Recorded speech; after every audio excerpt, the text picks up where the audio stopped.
Alright. Time for the further exploits of DJ Nighttime Dan.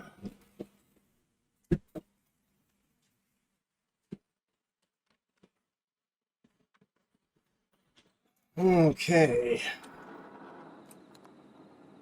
2236.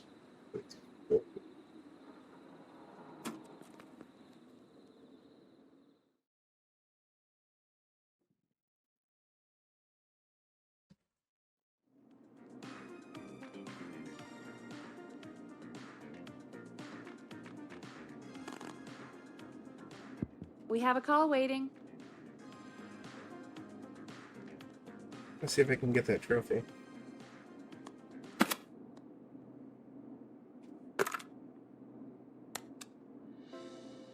Oh, yeah, I gotta turn off the music anyway. Fuck it. Forrest Nash here. Listeners, we've got another caller live on 189.16, The Scream. What's on your mind, caller? Hey, Forrest. I just wanted to phone in and say that I think I speak for everyone when I say that you're providing a real service for Gallows Creek tonight. It's cool what you're doing, man. Well, I'm just doing my job, friend.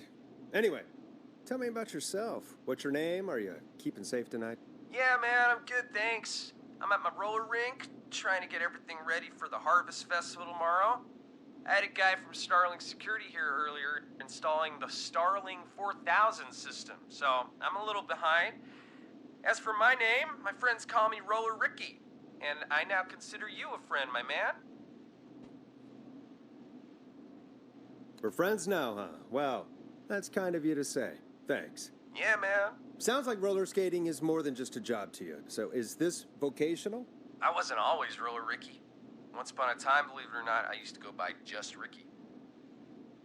Yeah, back then, things were pretty rough.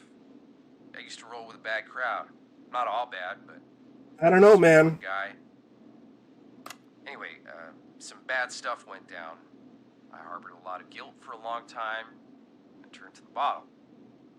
I didn't really talk about it or even know how to talk. It's just how it was. That bottle took the best years of my life. Or so I thought. It's never too late, Roller Ricky. How did you turn things around? I joined a support group. I opened up about my problems, and sharing that burden just took so much weight off. It's a long story from there, but I found roller disco. I learned how to have fun again, cutting loose and making shapes. Now whenever I get down, I get down. I'm finally free from it all, man. It's important just to talk to somebody. That's the first step. Ain't that right, Max? Aw, hello, Max. Welcome to the show, Max. Max is my emotional support dog. He's a rescue dog, but I always say he's the one that rescued me. He's the best dog a guy could ask for. Of course, the first thing I did was teach him how to skate. He's better than me now, a real pro. Max can skate? Yeah, man. At first they said it couldn't be done, and then they said it shouldn't be done. But Maxie loves the rink, man. Is that another train, Maxie? Maxie loves trains, man. He's even got that special how to greet them. Maxie sounds like a really special boy. Maxie appreciates all the positivity you're throwing out, my man. Nothing better happen to I'm that dog. actually hosting free skating lessons tomorrow at the festival. I think it's a great opportunity to give back to the community. Man, all this talk of skating's got me itching for a boogie. Before I switch my radio off for the night, could I request a song for us? Something I can groove to, you know, something funky. It'll be me and Maxie's final boogie breakdown tonight. Then I think we'll take it down a level. I can do that. Thanks again for calling. You and Max, be safe now, okay?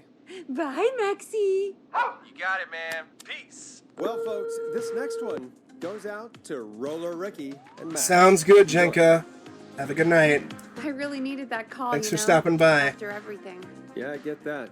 He talked a bit much for my taste, but it is inspiring to hear somebody come back from the brink like that. Yeah, that's what I meant.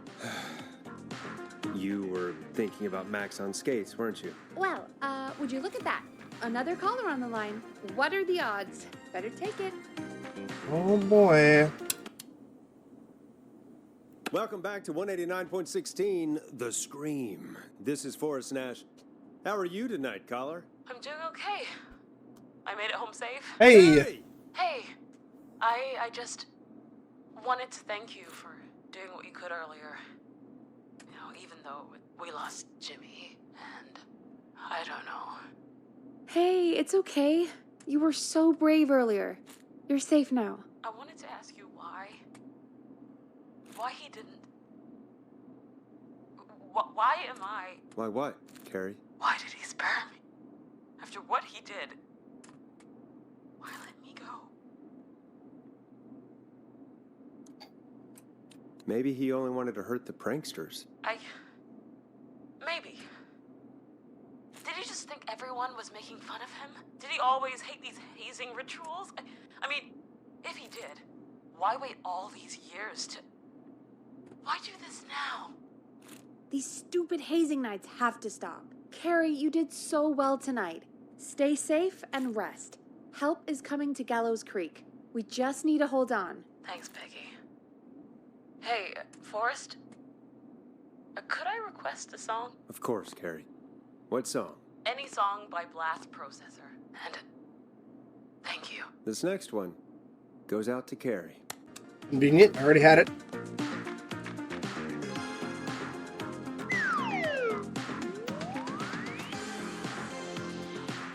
You know, what Carrie just said has really got me thinking. About what? The whistling man left her alone. Why? There must be a reason. When it comes to masked whistling killers, I don't think a reason is a key part of their process. Well, it's something to consider. I need to take a break. If you want to stretch your legs, now's the time. Just hit the Peggy button when you want to get back on air. Alright, let's fucking explore, see what we can dig up in the back. I fucking love the fact that they include Lots like tight. these silly little like buttons and whatnot. It's fantastic. They don't really seem to affect the story much, but it's fine. It's great. I love it. See if we can like dig up anything when we're not under like stress and pressure, even though I'm sure spooky shit will happen relatively soon.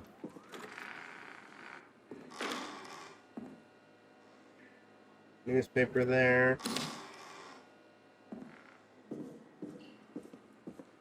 'Cause I really want to see if I could find the record that they were talking about, or any more hidden records.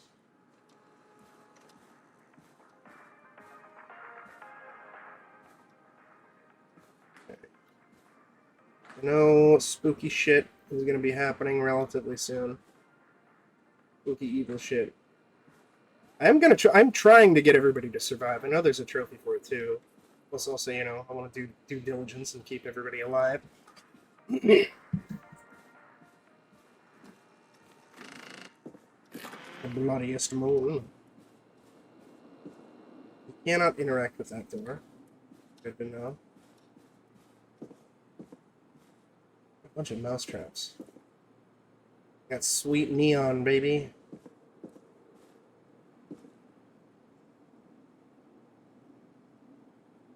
See anything else?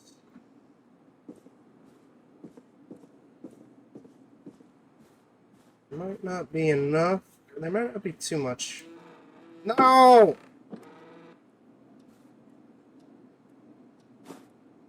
Yeah. So far, I'm really digging this game. I want to play the original version of it at some point.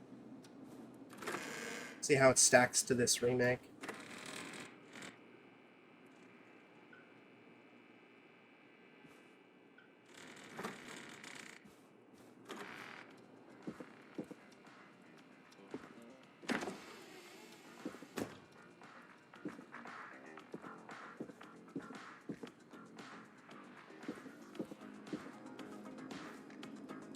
Like, it also helps the fact that I'm a big fan of, like, 80s shit, also.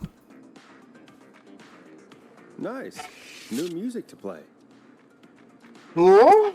Found a hidden record.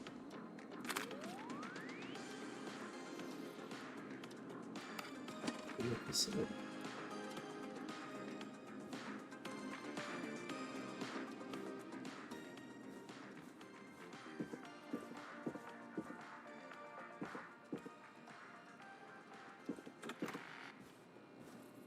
I'm very fortunate that I got I a need key a key to get in there.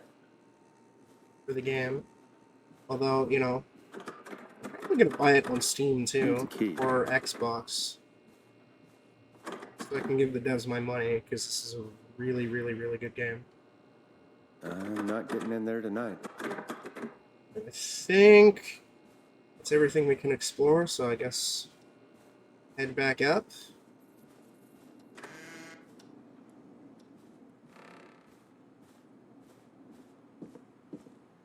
You love Ganon minions. Hey Cam, it's going pretty good. Continuing the exploits of my DJ-ness.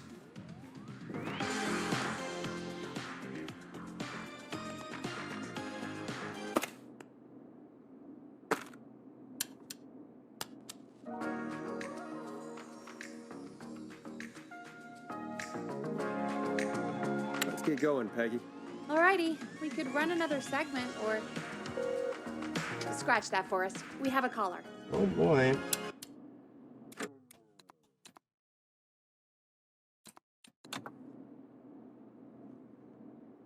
You're through to 189.16, The Scream. What's your emergency? Hello again, Forrest. Oh, that call with the teens was awful. Those poor kids. Still, I'm glad the girl didn't get hurt. Thanks for your concern. Are you in trouble? What's on your mind? I wanted to ask you again to play my song, Forrest. You said you were gonna play it, but you didn't. Your name was Dawn, right? What, Peggy? Yes. Oh, well remembered. My name is Dawn, and I wanted to ask you again to play my tune, Forrest. Long Ride Home? You know, the one that Peggy said she threw outside the window?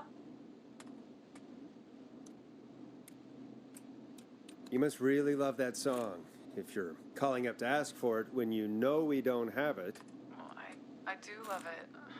And I don't want to argue, but you do have it. It's just outside the window. There's a serial killer on the loose. I can't just go outside hunting for a record. I'm really sorry, Dawn, but we just can't get it right now. But wasn't the Whistling Man just at the old murder house? That's miles from the station. It won't take you a second to grab it. Don, I'm not sure if you've heard, but there's something unnatural about this freak. He's fast. I'm not risking it. Oh, but I think you will. Forrest? Peggy, I'm calling with more than a request. I know something. I think I know who's gonna be next. What? Are you serious? Play my song, Forrest, and you'll find out. That's Well, folks, that's fucking here's some suspicious. music for you while I think things over. I think she might be our killer, ladies and gentlemen. This is I'm Coming to Get Ya by Vice. One of the best tunes this year. Is she serious, Peggy? She's serious about hearing that song, that's for sure. Peggy, I mean, is she serious about... I don't know, Forrest, but we don't really have a choice, do we? If she's telling the truth. All right, I'll do it. You're a good man, Forrest. I'll slide you the key to the fire door. Wait. Our fire door Oh. has to be unlocked? Yeah, Sorry to hear you that, know, I Kim. never thought about it, but yeah. We should talk to Reggie about that later. Anyway, I'll hold the fort down while you're out. Maybe I'll even get a caller. That could be exciting. 189.16, The Scream. With me, Peggy. Oh boy.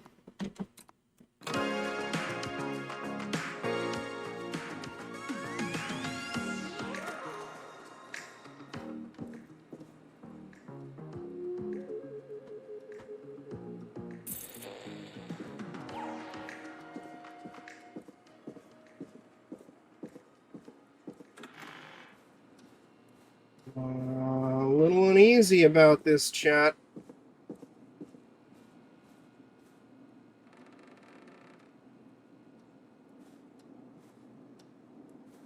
That's real shitty. I'm starting to hear that, Cam. Oh, Jesus. Alright, here we go.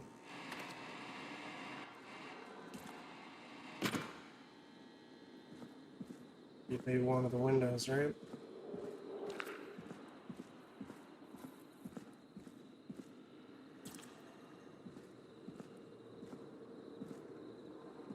I hear whistling, I'm a running.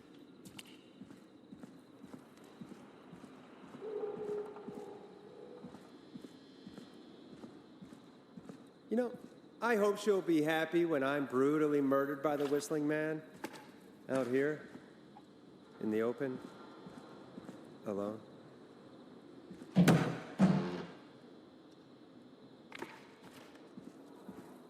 Check the dumpsters.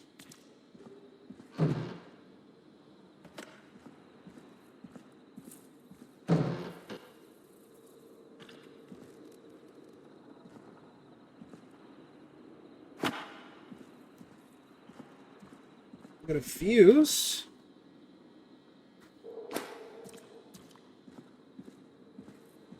Of course. It locks behind me. And of course the key doesn't work on this side. Fantastic. Maybe there's another way back in through the basement. A door. Oh, elevator, shit. Something.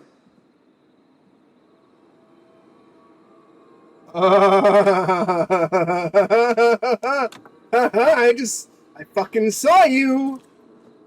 You spooky fuck. Wish I had more hands. Alright. Which window would she have thrown it out of? See a bunch of fuses, so presumably I need these. I want to gather them in advance.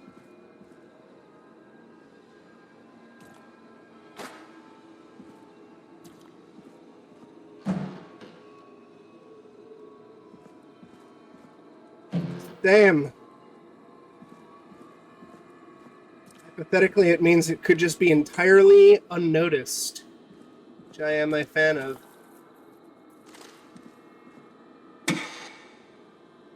Looks like I'm gonna have to hunt around for some new fuses. Preemptively found all the fuses.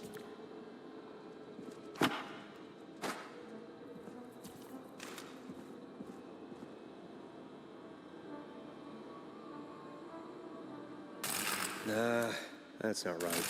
Do the fuses add up properly?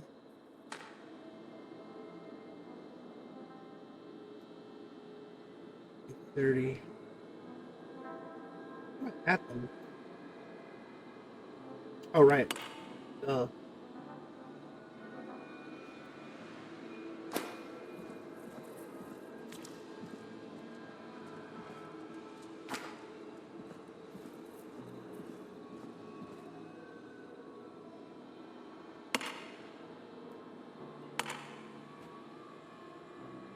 Bingo!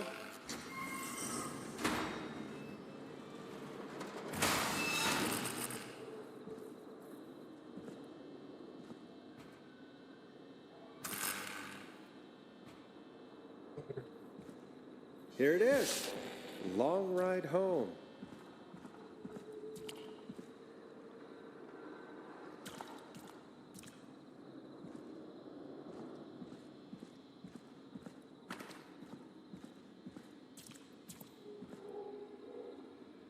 I could probably survive that fall. I want to close that. I don't like that being open, chat. I don't see anywhere to close it. Looks like the janitor's closet. What did Peggy say his name was? Clive?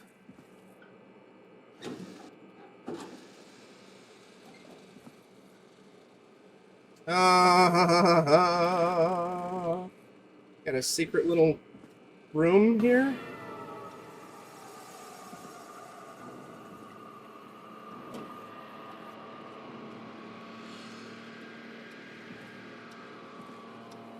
What the hell? Peggy is not going to believe this.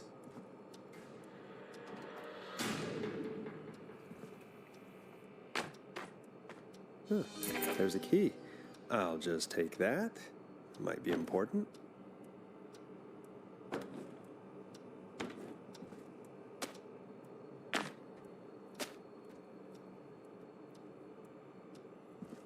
Else. Oh, jeez.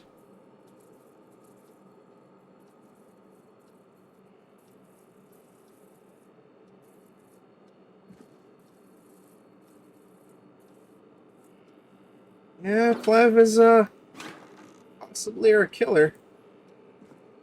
This is very suspect. Very suspicious. And we know the Whistling Man is outside the station. So that's fun. It's not that this is a trophy, so I'm picking this up.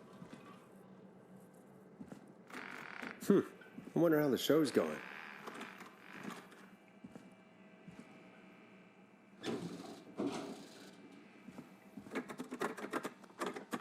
It's locked.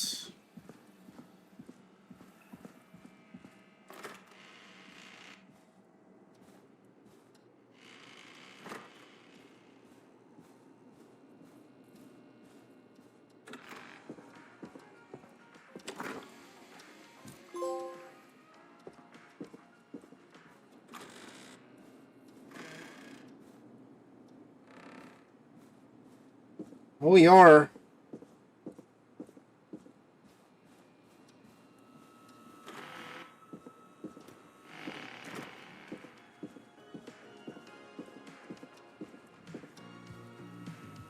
Jojo's just Isn't farted. that such a good song, folks. And now for... Jesus, Forrest, you've been gone for ages. I thought something had happened. Something did happen. Clive, the janitor, might be Clive, the murderer. What? Start from the beginning. The fire door.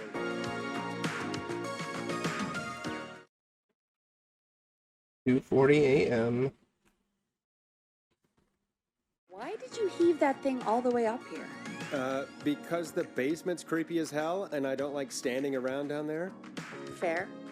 All right, let's run through this again. We have a creepy board you found in a creepy basement made by our creepy janitor who you think is the creepy Whistling Man. Yep. And on the creepy board are the names Chuck Brody, Kim Walker, Rebecca Allen, and Aunt Williams. Correct. And you think one of these people will be the Whistling Man's, Clive's, next target. That's right. And we've got to find him. You said there are 4 locations listed there too? The hospital, the power station, the gas station, and the trailer park. Clive must think the target is at one of those locations. Forrest, you're gonna have to figure out if any of the potential targets are at one of these locations tonight. Hit the button if you need any help. How's it going?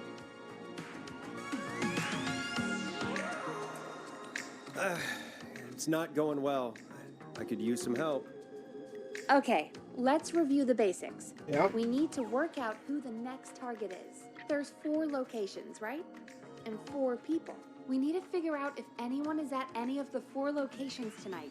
And if they are, we can call them and warn them. There must be some connections between the notes. That Okay. makes sense. Great. Him, Need Rebecca, any more help? Chuck, Ants. Yes, please. Sure. I think you should be methodical with this. Try grouping the notes by who they're about. You could also have a look at the dates and make a timeline. Maybe that will help rule out potential targets first. Got it. Thanks, Peggy. No problem. Chuck is one of our people.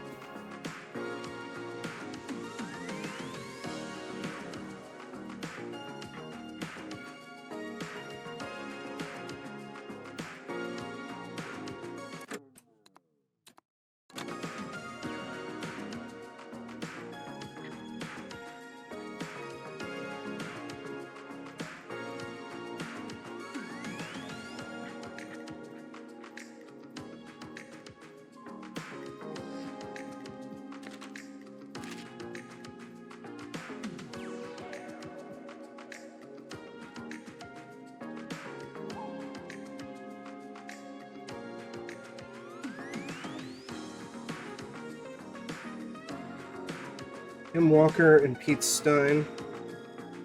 Chuck Brady.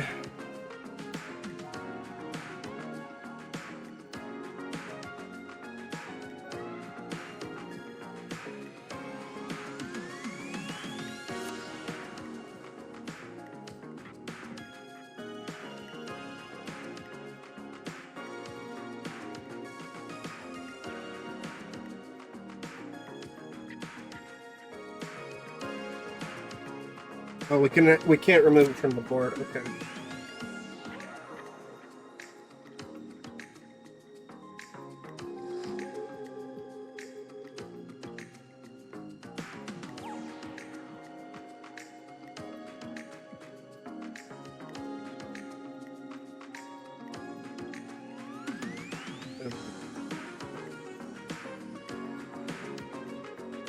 Kim Walker, Hospital. Kim Walker and Pete Stein, 1970. 1977.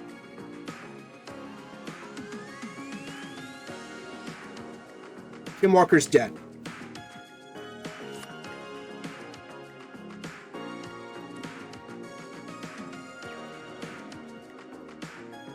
Sheriff Matthews, suspicious behavior, multiple car thefts.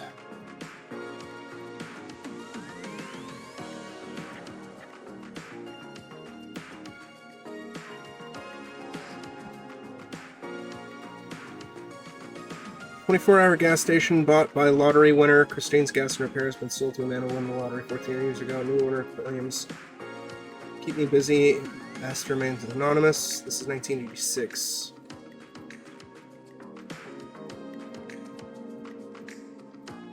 Chuck Brody.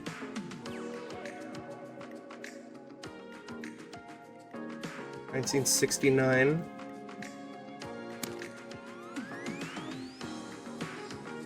Z fighting, but it's fine.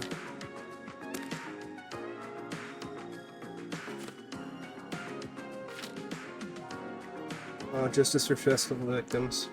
2 engineers, Ant Williams and Sean Everett. Festival Victims. It's Kim's marriage. Tyler Wallace. Ant Williams. Rebecca Allen, Chuck Brody. Okay, 72. Festival disaster. Big wheel breaks off. 15. Investigation. Ed Williams.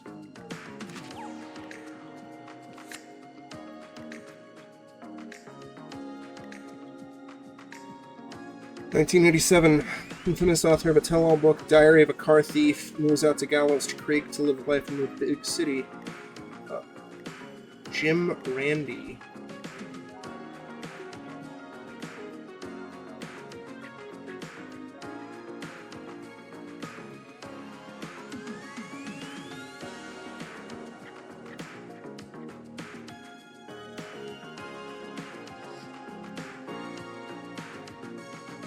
Rebecca Allen is Diary of a Car Thief.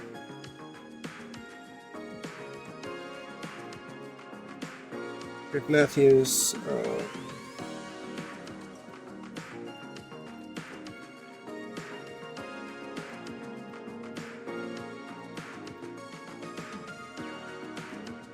Health and Safety, Tuesday, Sunday, September. Health and Safety, good. Then come on down to the yearly convention featuring special mystery guest.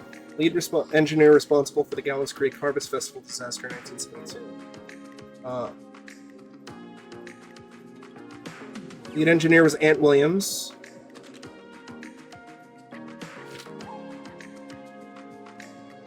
(1969) has been a great year. Staff surge at Power Station. Gallows Creek hires 20 new staff, record hire, which were students from Gallows Creek High. It's kind of ish. Yeah, I'm really, really digging it. Taylor Wallace from what you...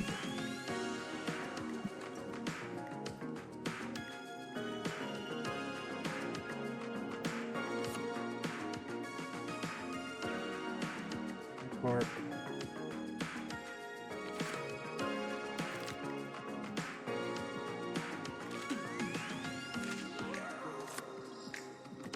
Put it up here, actually.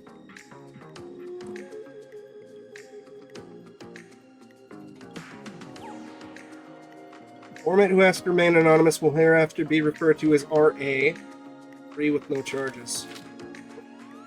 I'll do that. Tim Walker, get their flu shot ASAP.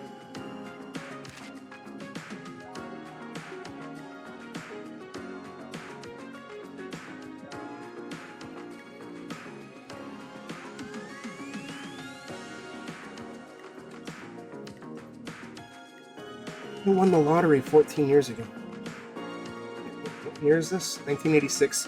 14 would be 1972.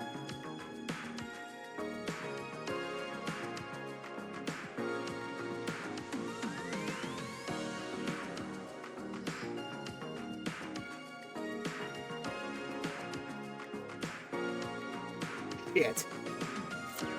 Gas station shit is over here. Stuff is here. Hard to say.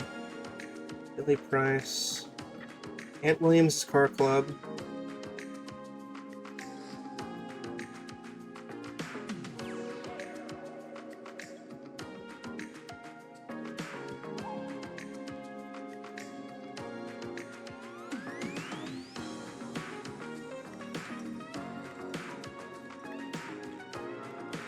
Improv Club is Kim Walker. Athletics Club is Chuck Brady.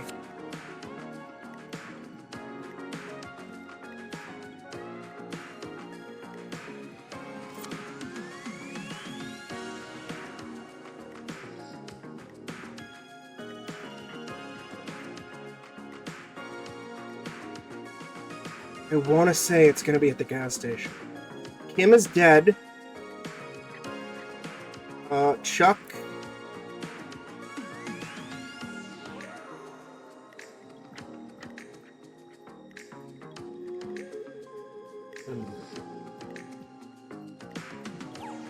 Wait a minute. Wait.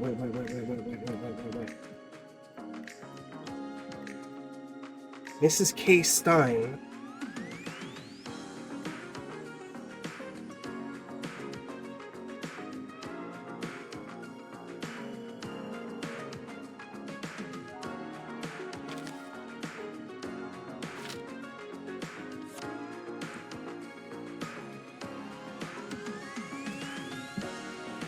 Kim Walker fake her death? Or misreported his death?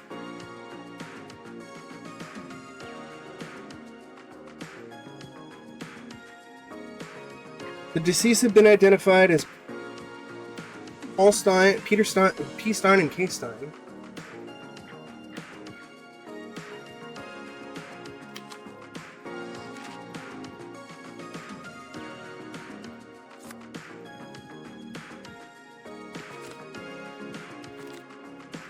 It's so fucking stressful. Okay. Long-running car thieving crime syndicate, arrest were made. R.A. has walked free with no charges. That's Rebecca Allen. Diary of a Car Thief by Rebecca and Allen. Jim Randy was the reviewer. Because it says, you know, it has her picture. Diary of a Car Thief.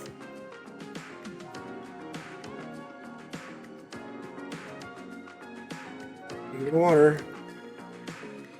I am at a complete fucking loss. Today is September 3rd, Thursday. And I could try to brute force it, but that would be shitty. I do want to make sure people survive.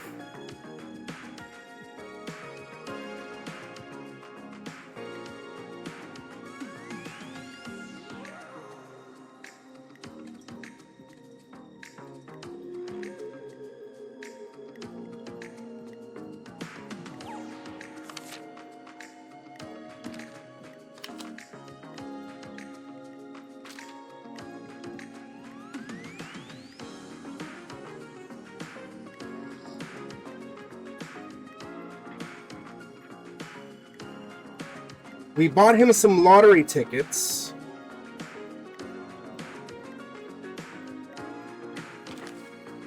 1969 has been a great year.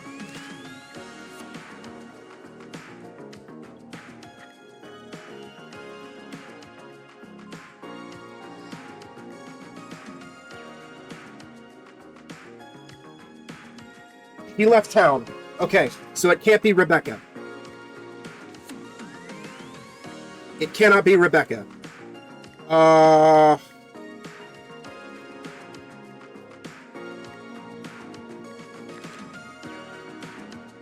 Brady's the gas station.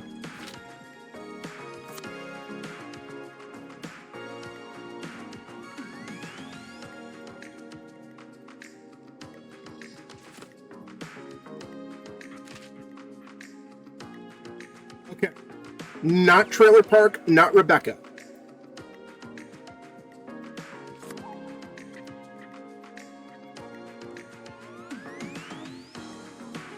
Hired a bunch of people at Gallows Creek High.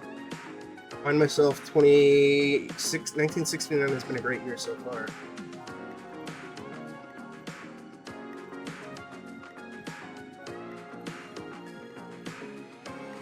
Sean Everett.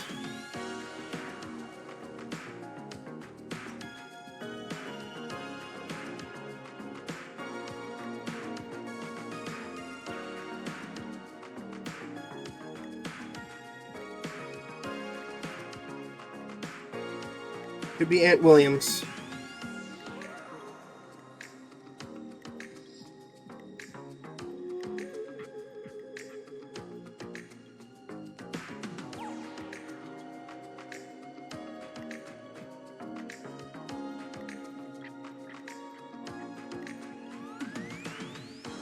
This is Christine's gas station, right? Yeah.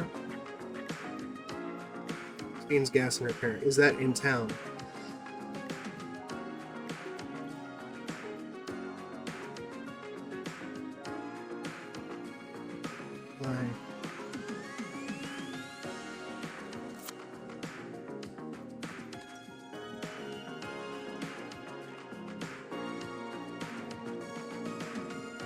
The Cabras, use Fire Station, Max Diner, Pawnee's Pizza. Christine's Gas and Repair is in town. Okay.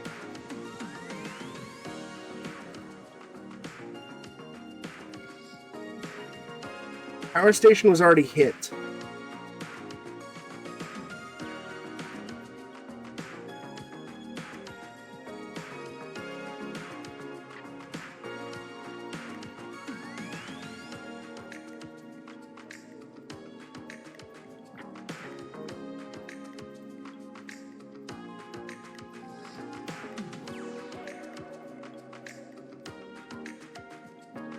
In safety condition.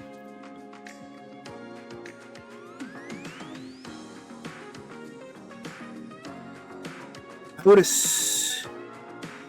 would assume that a health and safety convention would be held at the hospital.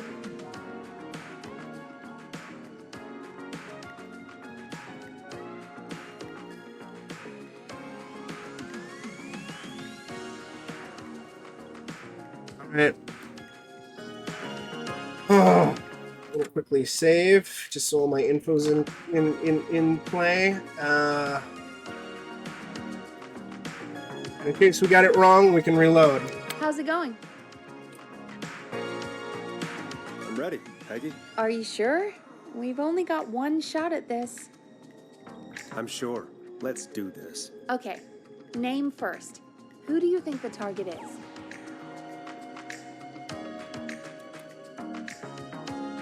Aunt Williams. And where will I find them? The hospital. Okay, I'm dialing. One Guessing. moment.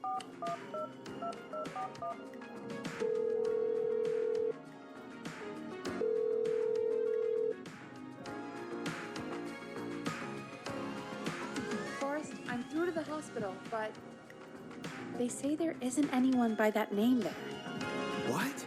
Then who? Jeez! It sounds like something blew up! Okay. He's using bombs now?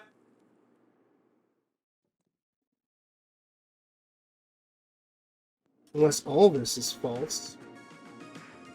How's it going? I'm ready, Peggy? Are you sure? We've only got one shot at this. Kaboom! I'm sure. Let's do this. Okay, name first. Who do you think the target is? I don't know where Ant could be. Go with Kim Walker. And where will I find them? The hospital. Okay, I'm dialing. One moment.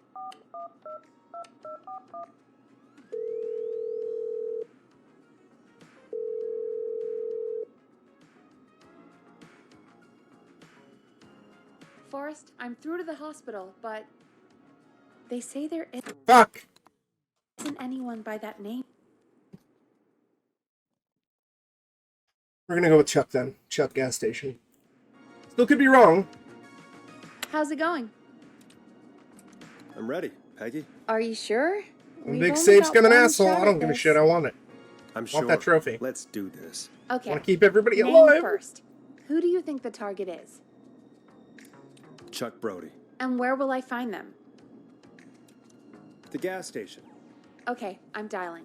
One moment. I don't know where else a fucking health and safety convention could be. Instead of a hospital. Hello? Chuck Brody! Listen, I know this sounds crazy, but we have reason to believe the Whistling Man is coming for you. You need to get yourself and everyone else out right now. The Whistling Man? Who the hell are you? Who is this? This is Forrest Nash. Listen, the Whistling Man's back. We found a list with your name on it, and Oh, God. It's today. The year I finally let myself forget. forget. Forget what? Forget. No, man. I gotta get out of here.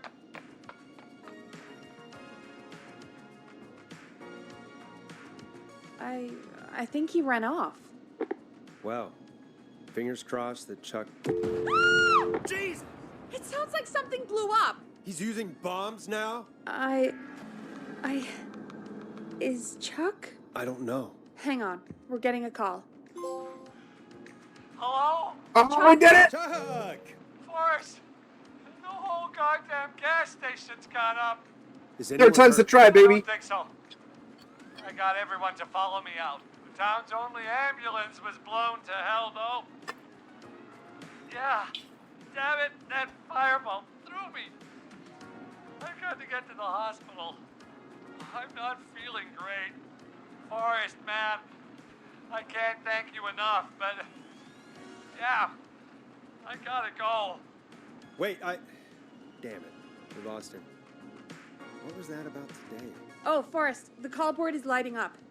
Get us into some music while I deal with this.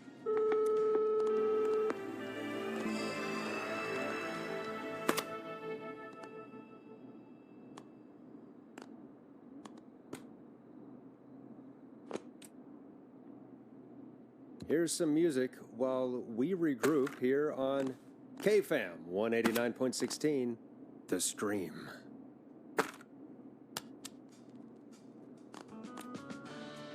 A classic back by popular demand. This is Long Ride Home by the Barn Finds.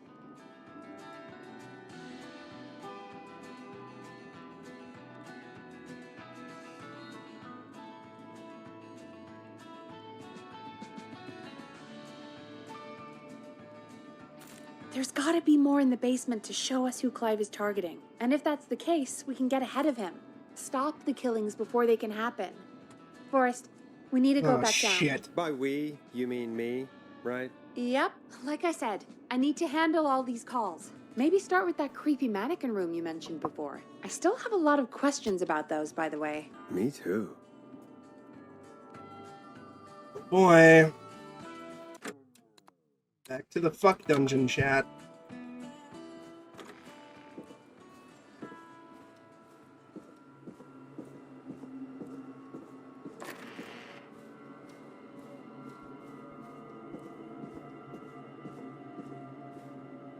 I suppose that my first failure, gas station, should have been the thing.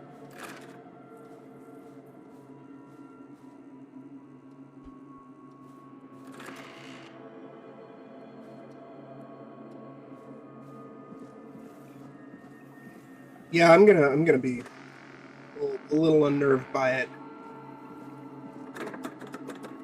That's locked. And there.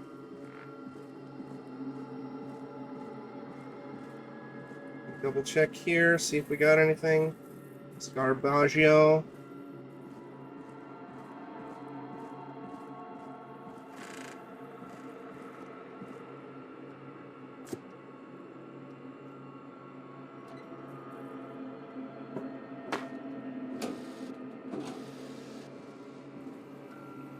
Autosave here. A key? Was this always here? Where's the key? I must have missed it when I brought everything upstairs. This was not here. Oh, Jesus. Listen. Don't you do nothing, you spooky fuck killer. Please tell me this is shut. Oh, of course it's not shut. The killer could easily get in. Killer's probably in the station right now. Waiting to cut out my meat. Moose baby. The moose baby.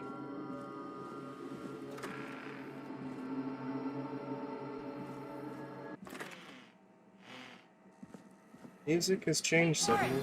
Peggy, give me some warning before yelling down the intercom. Sorry. Buzz the intercom when you find something and want to discuss it. Okay, we got a map here. Same map that we have upstairs. I don't see anything on it.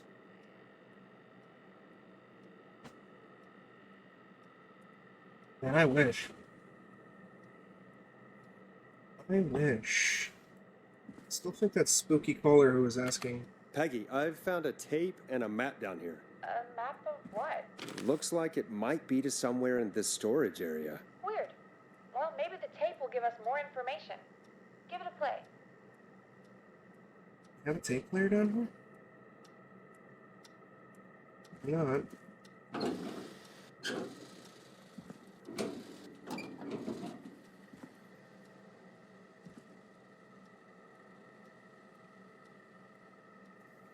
What's the photo here for?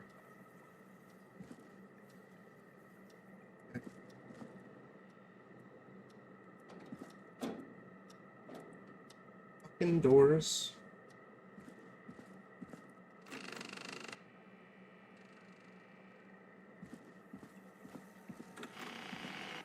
Okay, so I have to do stuff here.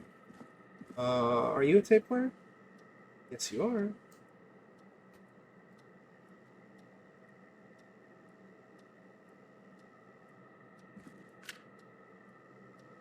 Let's see, there's...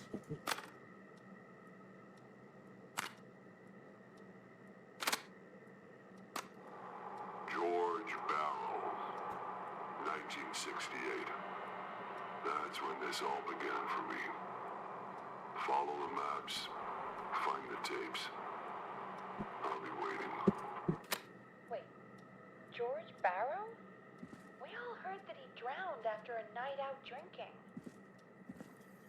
Was it actually Clive? Has Clive really been the whistling man for that long? He says I need to follow the maps and find the tapes. I guess that's what this map is about. Not really a map, it's a photo. What else is hidden down here?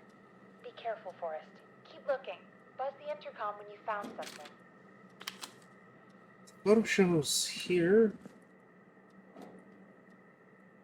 I don't see anything that I can interact with here.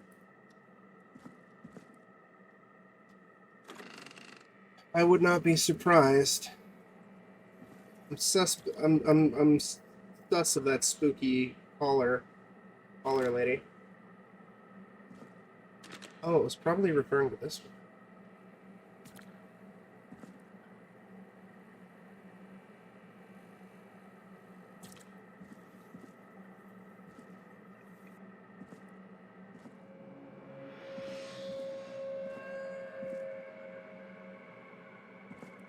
We got a bunch of tapes.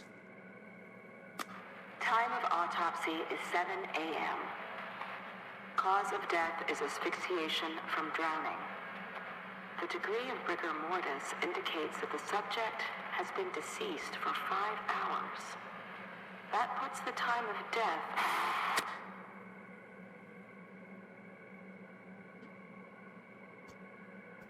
I'm guessing George was innocent. Small lacerations to arms, legs, and face, typically obtained by running through foliage. Severe blistering to the feet, as though the deceased had been running without stopping.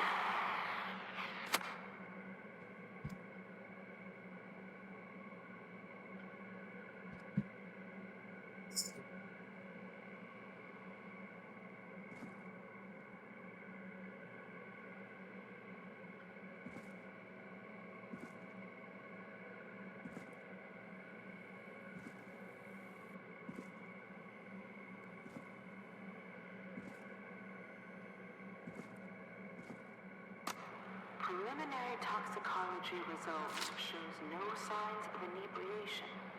However, a high amount of cortisol was found, indicating elevated levels of stress in the immediate moments before death.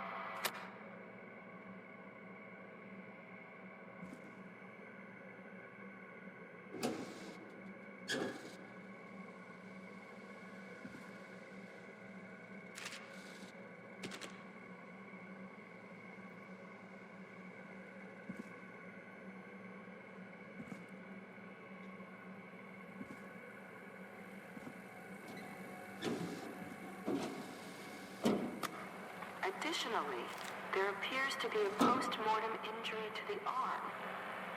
It looks like it was trapped in a car door.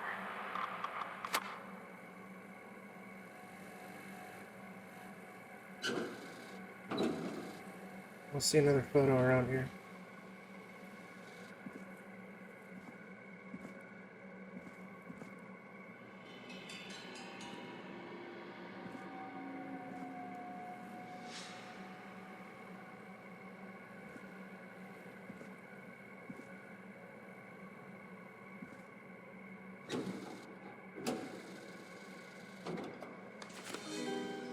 This has to be important.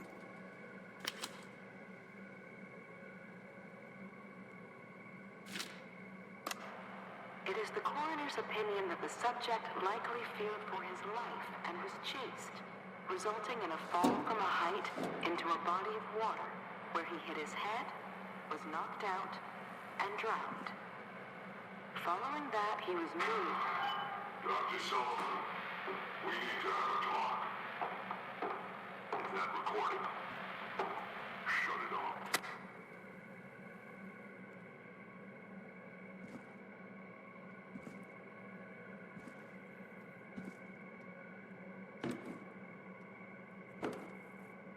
Ooh, a new vinyl for my collection. If you're listening to this, then I'm probably dead. What the? I'm a man who likes to stay informed. I've got subscriptions to newspapers all over the country. A few weeks ago, I noticed headlines cropping up in those papers, one after the other. Each headline about a murder. Each murder, the death of someone I knew almost 20 years ago. And each one drawing closer to Gallows Creek. Drawing closer to the anniversary. None of us are innocent, but I don't think we deserve Colin's the killer. all I hope now is that I can save some folk from the worst that I can. I don't know. Do something to make up for what I did back then, I guess. I didn't kill anyone, mind you, but that's past mattering. Now, there's more I could say that I should say, but my employer made it clear that my family would pay a high price if I ever spoke out.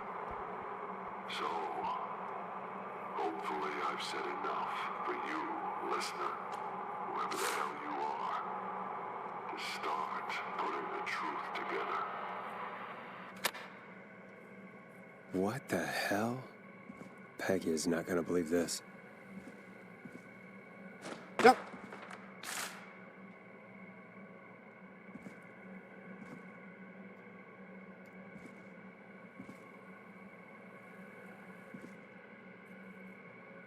What's the examiner button again? George Barrow, Caucasian male, 18, drowning.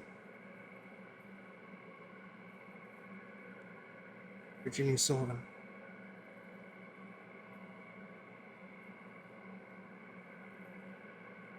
This report was faked. Friend George was a victim of the Whistling Man. Clive was in on the conspiracy. George Barrow knew Dawn. Dawn's a caller.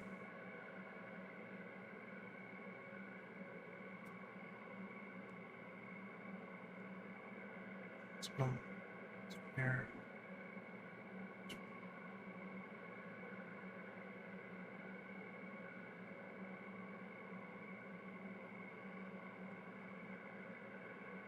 September 2nd. Ricky's roller rink is the next. Possibly.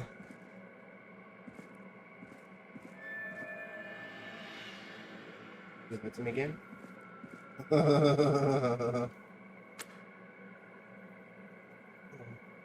Factory access codes.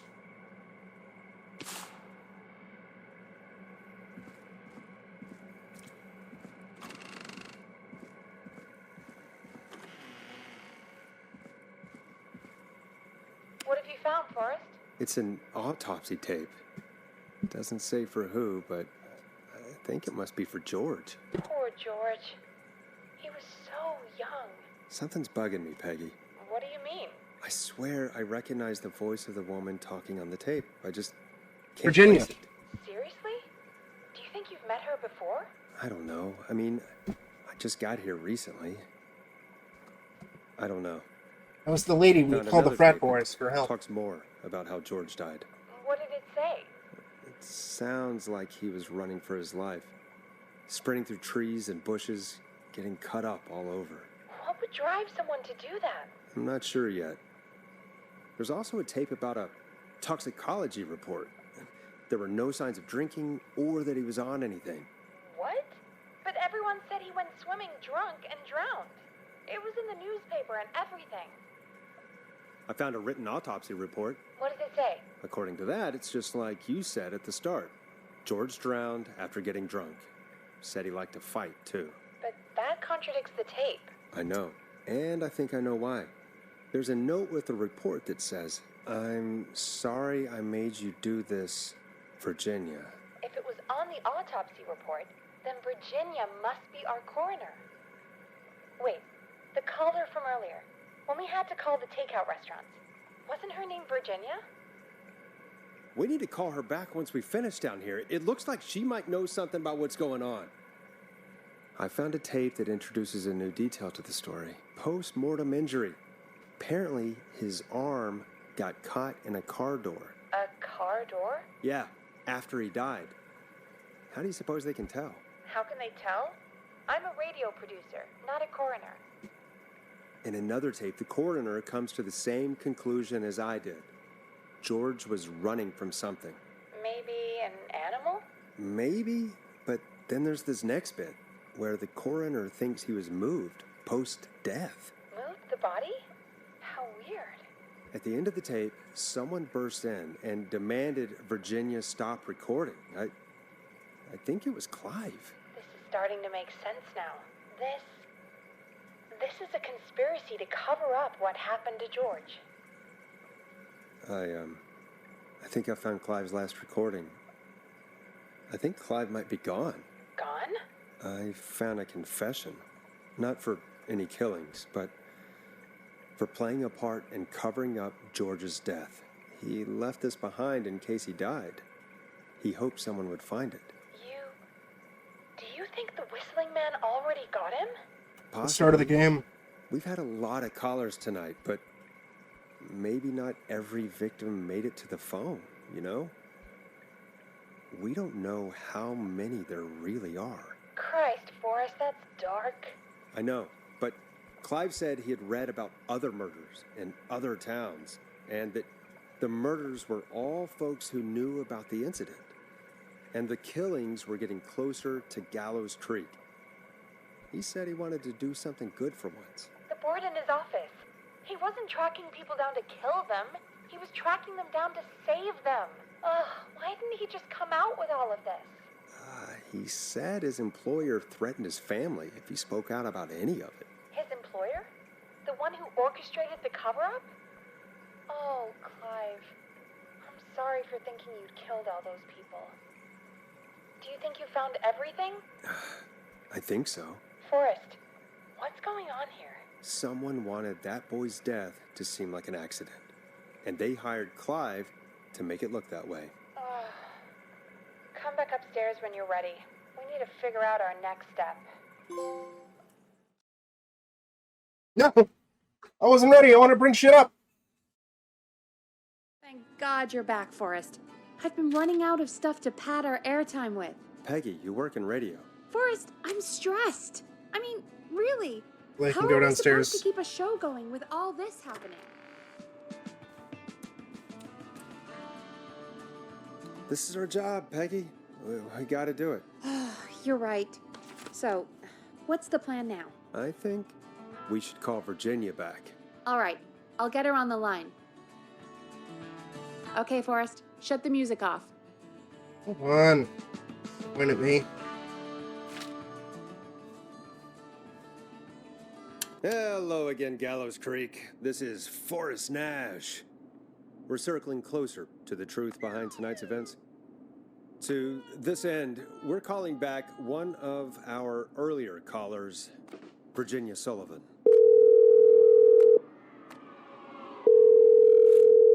Fredman Plunker here? Who's this? Is it you? Goose. Plunker, hey, it's the Radio Man, Forrest Nash. Radio Man? What's up? Solving mysteries, saving lives. The huge. Right on. Plunker, what are you doing at Virginia's house? She asked if we could stay to keep an eye out for that whistling turd. So we're hanging out, bro. Well, that's big of you, Plunker.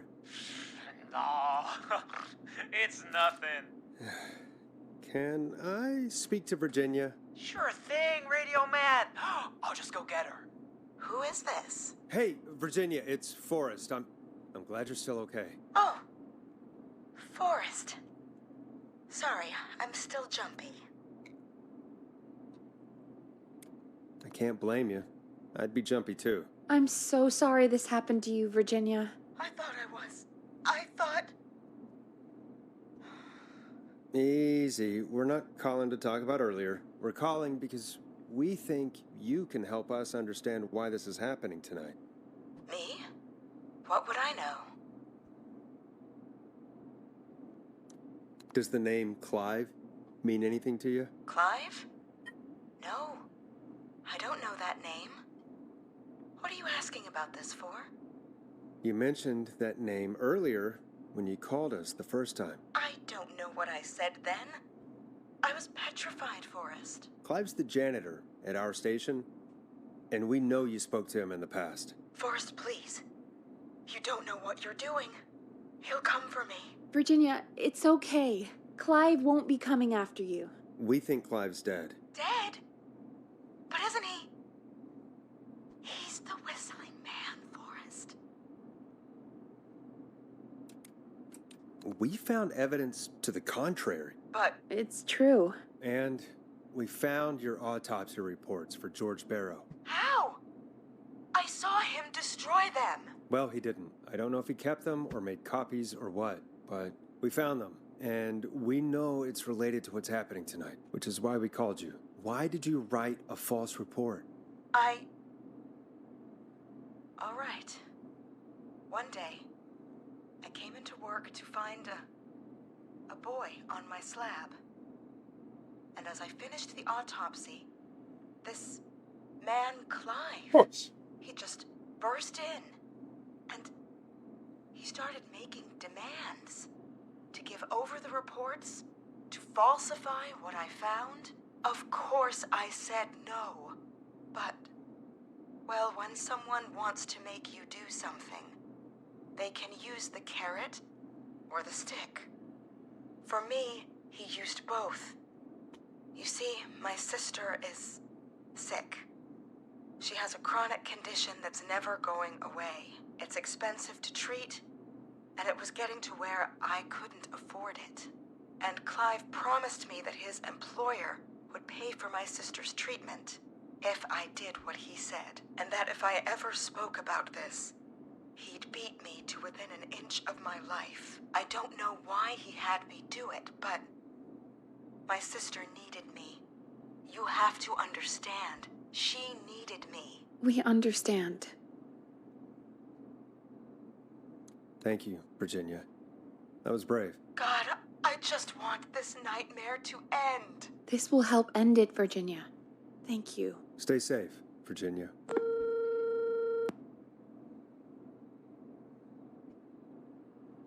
So, Virginia's tied up in all of this. Clive threatened her to keep quiet about George's death.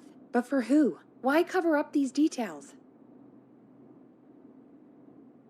We could try Sandra. What would Sandra know? I don't know, but we have to start somewhere. Anyway, just be careful when you're talking to her.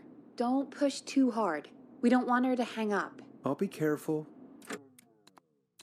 All right, Breathing, so I can calling be her now. careful.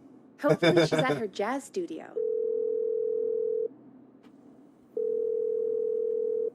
Aha! Forrest, you're through. Hello, this is Sandra at Jazz Pizzazz Jazz Studio. Who is this? Hello again, Sandra! It's Forrest Nash of 189.16, The Scream. And you're live on air. Oh, I always thought folks called into a radio show, not the other way around. How jazzy. What can I do for you? Well, we're trying to understand what's behind the attacks tonight.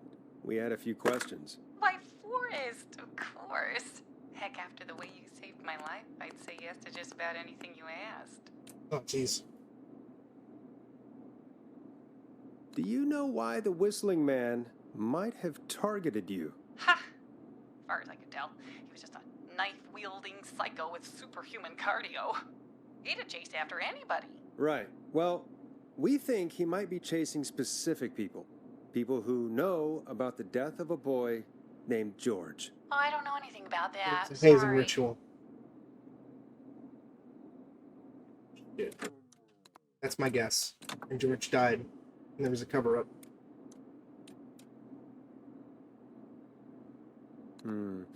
Have you had to keep quiet about anything? Any secrets you've had to keep? What would I have to keep quiet about? I don't know. I mean, could be that you've seen something or heard something. I never saw anything. And even if I did, what would that matter? And it was years ago. Yep. Sandra, are you okay? It was years ago. We know, Sandra. You do? You know about? Yes. Of course. This studio is my life. After I found the body in the river, I couldn't lose my studio. Do you understand? Sure. I understand. When the rent just kept going up, he said he'd stop if I just needed to keep quiet. And everything would be okay. Sandra? Who was he?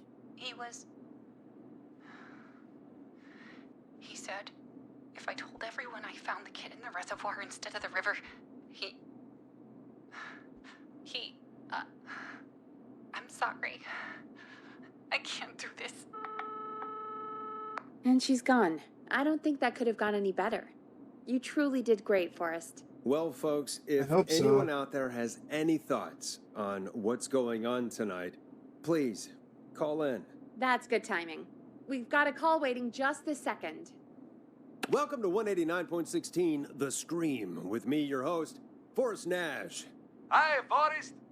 I know this is really out of the blue. with God damn it. everything happening Ponzi. tonight, but I wondered if you could send this special No, it's birthday Ponzi. message to my uncle. You know what? I'd welcome a change of pace. I'd be glad Ponty. to. Thank you, Forrest. He's my Uncle Ronnie. His first name's Peter, but he never liked his name. Little But dangerous. since he always had salt and pepper hair, even as a kid, can you believe it?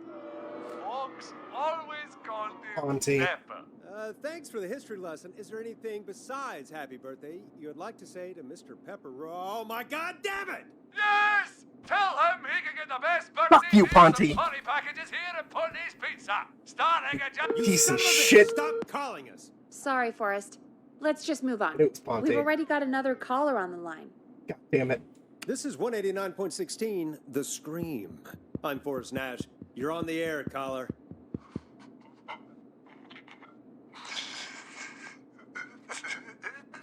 Caller.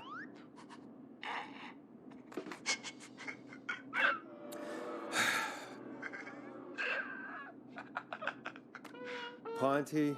Ponty's Pizza God damn it. always delivers. Come rain or sleet or whistling man. we'll Motherfucker. be there.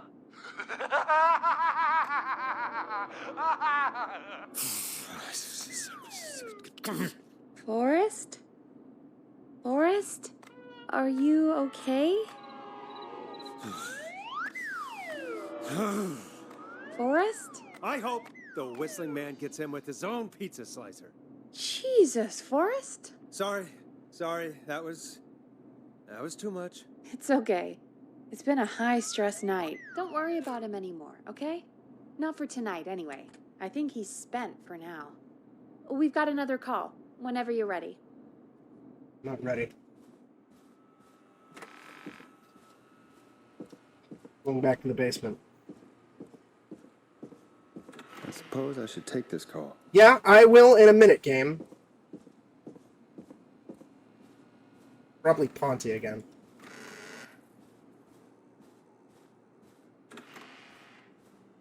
Watch I get a bad ending because of this.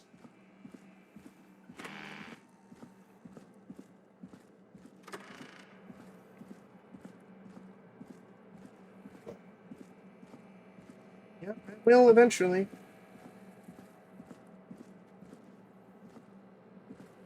There's more thingies down here that I wanted to grab real quick.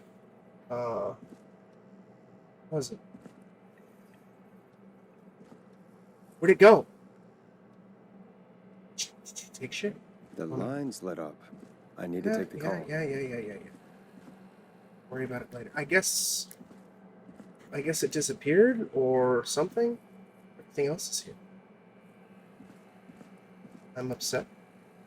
One of that Dawn thing, and no, everything else is in place. I wish I had pizza.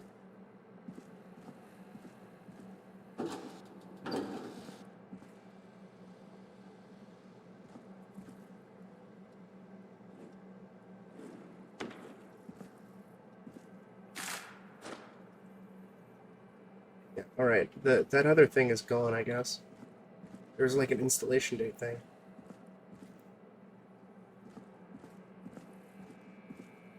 Well...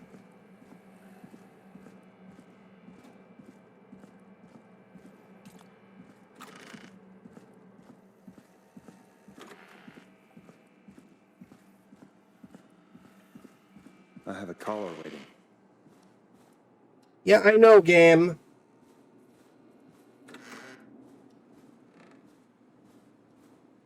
Not the hint VO.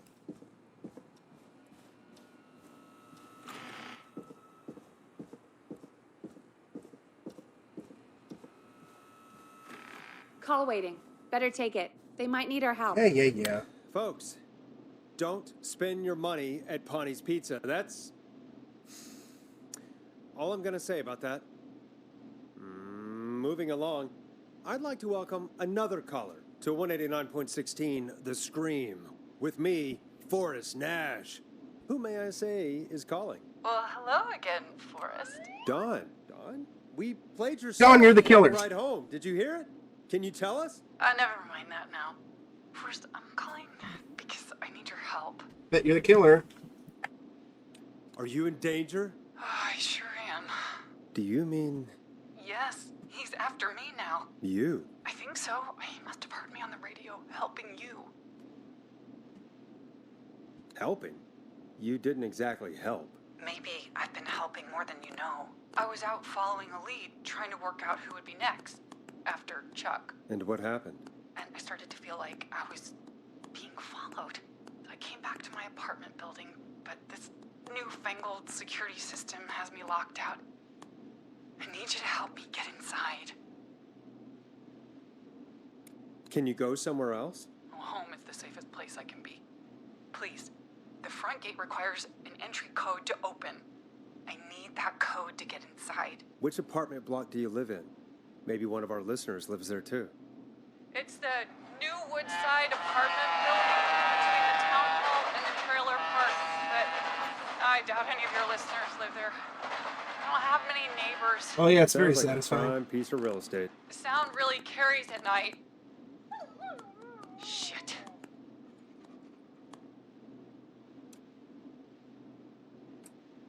I'm guessing you're not a That's dog Max. person. No, I'm not. It's my neighbor's dog. Boy, I wish he'd muzzle that thing and... Oh. And now he's blasting David Scopo out of his window. This night can't get any... The whistling man. He's coming down the street. I don't think he's seen me yet. Voice, please. I need your help. I need the code for that security system, or I'm gonna die. What's the name of the security system?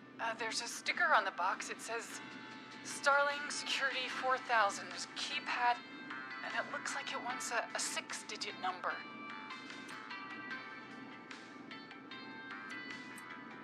Starling Security 4000, huh? That's right. Very newly installed. I need the key code before the whistling man gets me. Yeah, of course. Don't worry, Don. Thank you, Forrest. I knew I could count on you. I'll sit out of sight. Call me back soon. All right, folks. Here's a little tune for you all to enjoy while I try to break Dawn into her apartment.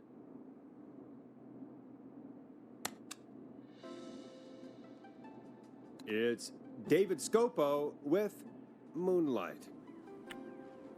You were pretty quiet there, Peggy. Forrest, was it just me, or was there something... Yeah, it wasn't just you. Something was weird. She's a about killer. that. Yeah. Well, tell you what, we have a Starling 4000 or whatever here at KFAM. Clive bought one for the station. Maybe we can find something to help. Well, I'm not sure who, but to help someone. I'm gonna head back downstairs to double check for that fucking thingy thing. Okay, so she's locked out of the Woodside Apartments, and somewhere Clive probably has the papers for the Starling 4000. I have those upstairs, but I know I saw that other thing. Just don't fucking remember what it was. I'm gonna give her that alarm code thing. The one that knocks off all security stuff. Since I'm fairly confident.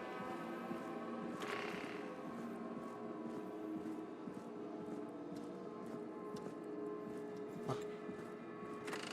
I cover every fucking square inch here, god damn it. Photo.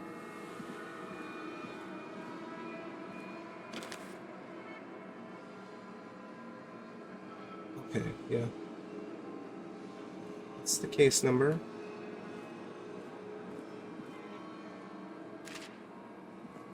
I hate the door closing by itself. It makes me think that, like, the spooky killer is, like, right there. Even though I'm fairly convinced the killer is Dawn at this point. Especially based on that little brochure that was sitting there that I don't see anymore. It mentioned George and Dawn. My guess is that there was a hazing ritual or something. Because Whistle Night, I think they mentioned it was something like a hazing ritual. Or like there's a lot of hazing going on. And it went bad, and George got killed. It mentioned George and Dawn in that one thing, in a school play. Dawn was a fake name. I don't remember what the person's real name was, but it said Dawn was the character's name. It's the only other time I've seen Dawn. I don't think I mean, so far, no, there's been no characters with, like, the same name, but that's just a really weird coincidence for, like, a murder mystery. She's been kind of suspicious asking me to play fucking specific music tracks. Or that one specific music track. And was very insistent that I go outside. And very insistent that the Whistling Man is not outside. And then, of course, I go outside. The Whistling Man is outside.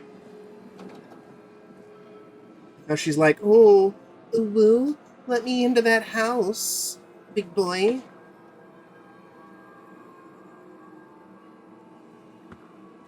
Fuck.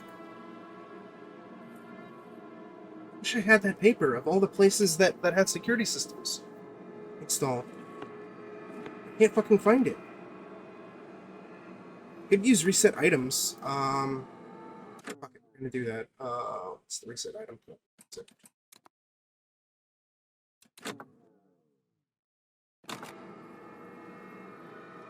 Yeah, there's that.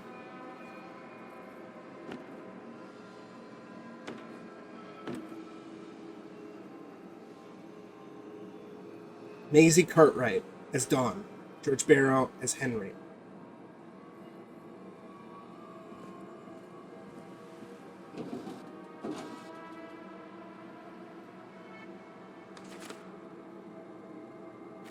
I don't really need that autopsy report anymore. Where the fuck is that security system shit? Unless it got left upstairs.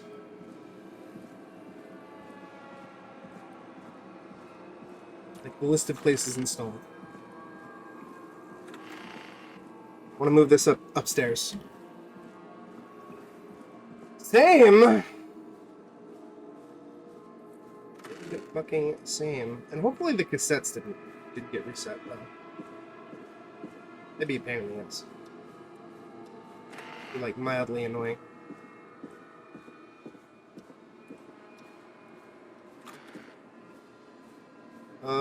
Yeah, no, all the cassettes got reset. That's fucking mildly tilting.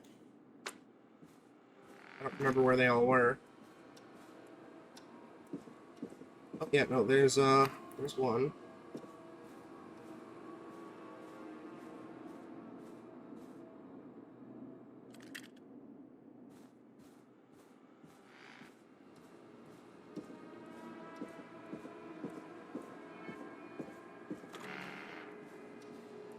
I just hope that anything that I have,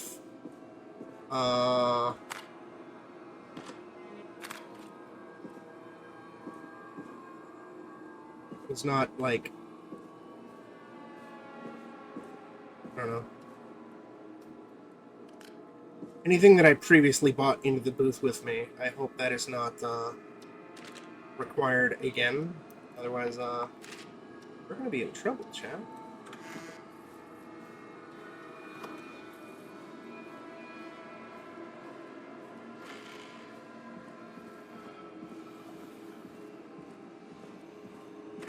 That's fine.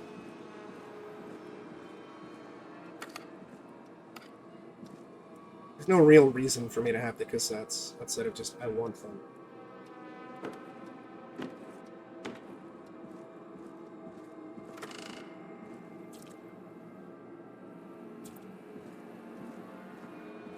Order delivery form. Yes, here we go. I must have left this by accident. This system's not even installed at Woodside. Yeah, okay, perfect. So, yeah, actually. So everything should still be where it was, right? Oh, fuck, I gotta... Have you... No, the autosave. Yeah. I had to keep quiet about... Please tell me it didn't autosave after the reset. That's where I saw the fucking port. Starling 4000.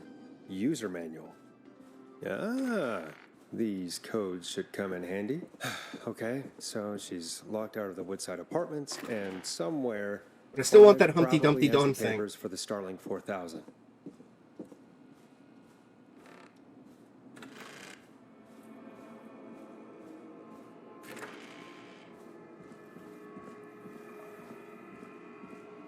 Did my stream die?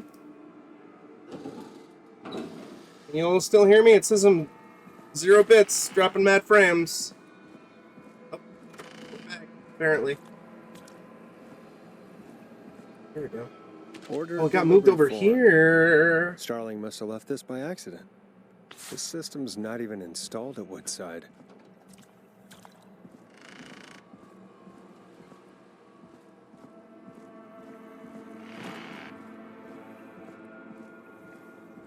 Oh, I love being back and laggy. So glad Spectrum keeps fucking up on me. It's wonderful. 10 out of 10, 10 out of 10.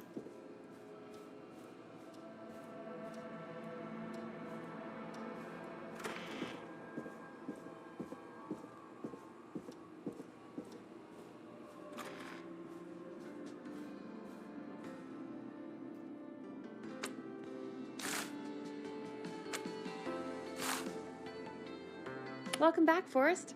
Find anything? The Starling 4000 security manual. It's got a bunch of codes. Good.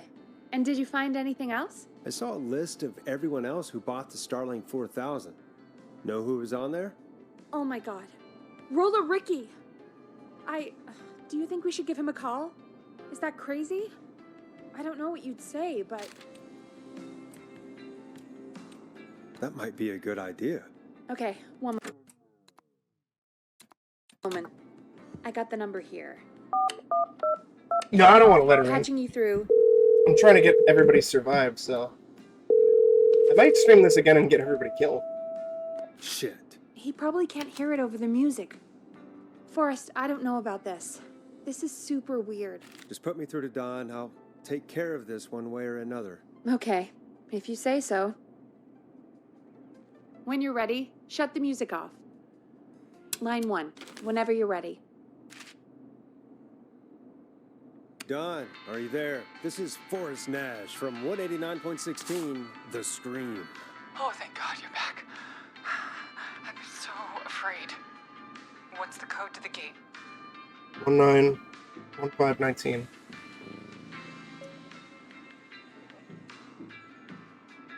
The code is 191519. Thank you, Forrest. And she sounded way too seductive about that.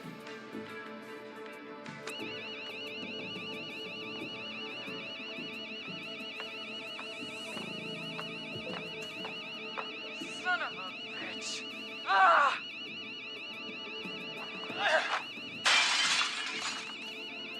Is she?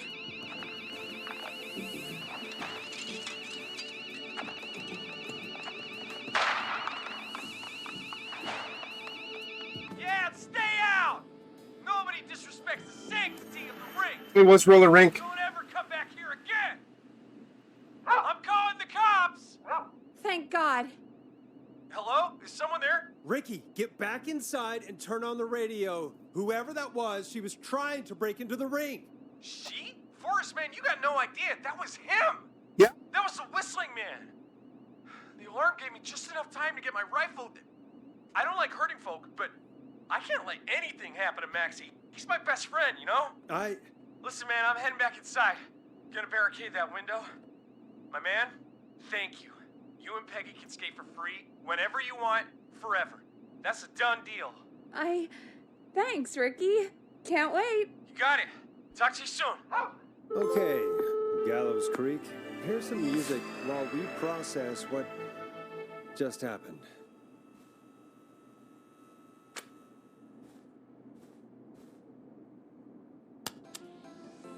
So, the whistling man is a woman? Was that a timed response?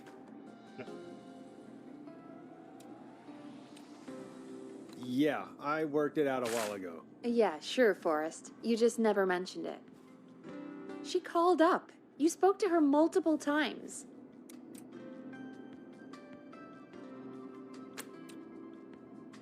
I knew she wasn't right. Is that right, Sherlock? Why do you think she requested that song?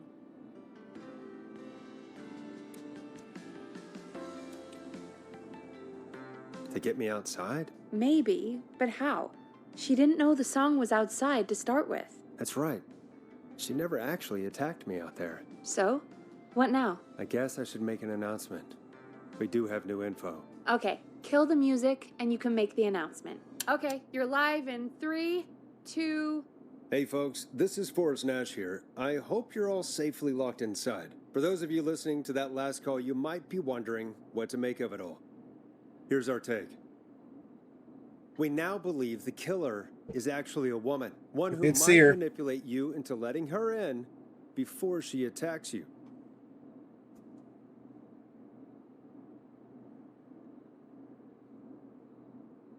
We're neighbors. Look out for each other and stay safe. The killer was calling themselves Dawn. This could be a fake name. If anyone needs help or you have info on the killer, please call in. You folks have my new number, right? It's 911. Hopefully, our next caller can help shed some light on our killer. Hey, we had a call come in. Okay, folks, time to take a call. You're through to Forrest Nash on 189.16, The Scream. Hey, man. Murphy? Damn straight. What's going on, Murphy? You in danger again? Nah, man. I've just been listening to the show here at home. And since you asked folks to call in if they could help out, well, I'm calling. I don't know if I can say as much as other folks have, but I figure I wouldn't be a good role model to Fernando if I didn't try to help, you know? You're a good father, Murphy. Absolutely. Fernando's a lucky kid. Oh, thanks. So, what do you want to know? Well, what can you tell us? I don't know, really. All right. Well, do you know anything about the death of George Barrow? Absolutely nothing. Okay. What about the killer herself? Herself? Man, I didn't get my ass kicked by a lady. The man I went toe-to-toe with was a man, man. You heard the last call, right, Murphy? Yep. So you know it's a woman, and you were trained by a VHS, Murphy. I know, but... Man, how could it have been a woman under that mask? Let's just move on. Do you know anything about the history of the Whistling Man? No, sir. Tonight's the first time I ever heard of him. What? I moved here 3 years ago, man. What do you want from me?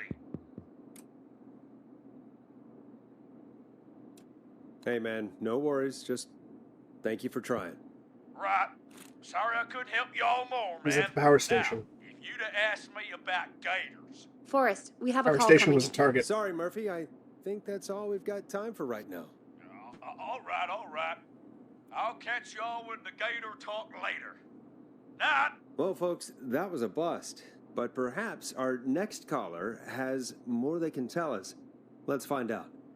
This is Forrest Nash, and you're listening. Please help me. My name is Casey Moore. I'm at 25 Nancy Drive. My best friend's been stabbed. He's bleeding everywhere. I don't know what to do. Please help me. Somebody's been stabbed? Can you tell me what happened? We'd been out at the reservoir. We were heading back to his place when we heard this whistling all of a sudden. He just started freaking out. He screamed at me, told me to hide. I'd never seen him like that, and I just panicked and ran and hid in a bush. Oh no. Forrest. Then what happened? He went up the road and talked to someone. I couldn't really hear or see anything. It sounded like he might have known the person, and they just stabbed him. Casey, was he talking to a woman? I don't know. They had a mask and wore all black. That's all I know. Please, we need help here. I'll get you help, but I need to know. Where did the masked person I'm glad go? you like SF6. They left him to bleed out. I waited until they were gone, then dragged him into the garage and called 911. Wait, why didn't she make sure he was dead? I don't know. I think I heard them say something like, "It's not so funny now, is it?" Before they left, but please, he needs to get to the hospital. I can't drive, so The only ambulance got blown up. ambulance. Forrest, the ambulance was destroyed in the explosion at the gas station. You should We get know all who the info killer you is, Lee. can. Some lady named Dawn. What's your friend's name, Casey? It's Jason Parker. Can you tell us where Jason was stabbed? They stabbed him in the stomach, and then stabbed him again in his leg when he was on the ground, and Oh, the knife is still there in his leg. We'll be right back. Peggy, patch us through to the hospital. On it. Phoning St. Gabriel's now. Switch to line 2. Hello, St. Gabriel's Hospital. How can I help you? Hi, this is Forrest Nash from 189.16. We have a stab victim at 25 Nancy Drive named Jason Parker. He's been stabbed in the stomach and the leg. He's bleeding heavily. Oh, God, I'm sorry. But the ambulance is, well, you know. I know, but please, we need something or he's going to die. Forrest. Yeah, Listen. that was we're going to her. Get him here. We need to see him, and we can't get there ourselves right now. We don't have any way to drive him right now. And even if we did... And she called again, Lee. I don't know if you were here for that. She called again and was like, oh, you know, I know you have the song. Your DJ mentioned that she threw it outside. Can't you go get it? Oh, the Whistling Man was at the old murder house, right? He's far away from the station. And then, like, it's already sus. So we have to go outside and get the record, and we do. And the Whistling Man is outside looking at us. No stinger. It, like, potentially easily missable, right? And then we get into the basement, and we find all this creepy shit about our janitor named Clive, right? And it's heavily implying that Clive may be the killer, but it's like, that seems a little too easy for all this evidence to mount up about Clive. And we go through this weird basement shit in the radio station. And it seems like he's part of some greater conspiracy involving this death of this person who I think they thought was the original Whistling Man from the 50s or 60s or whatever. Or something like that.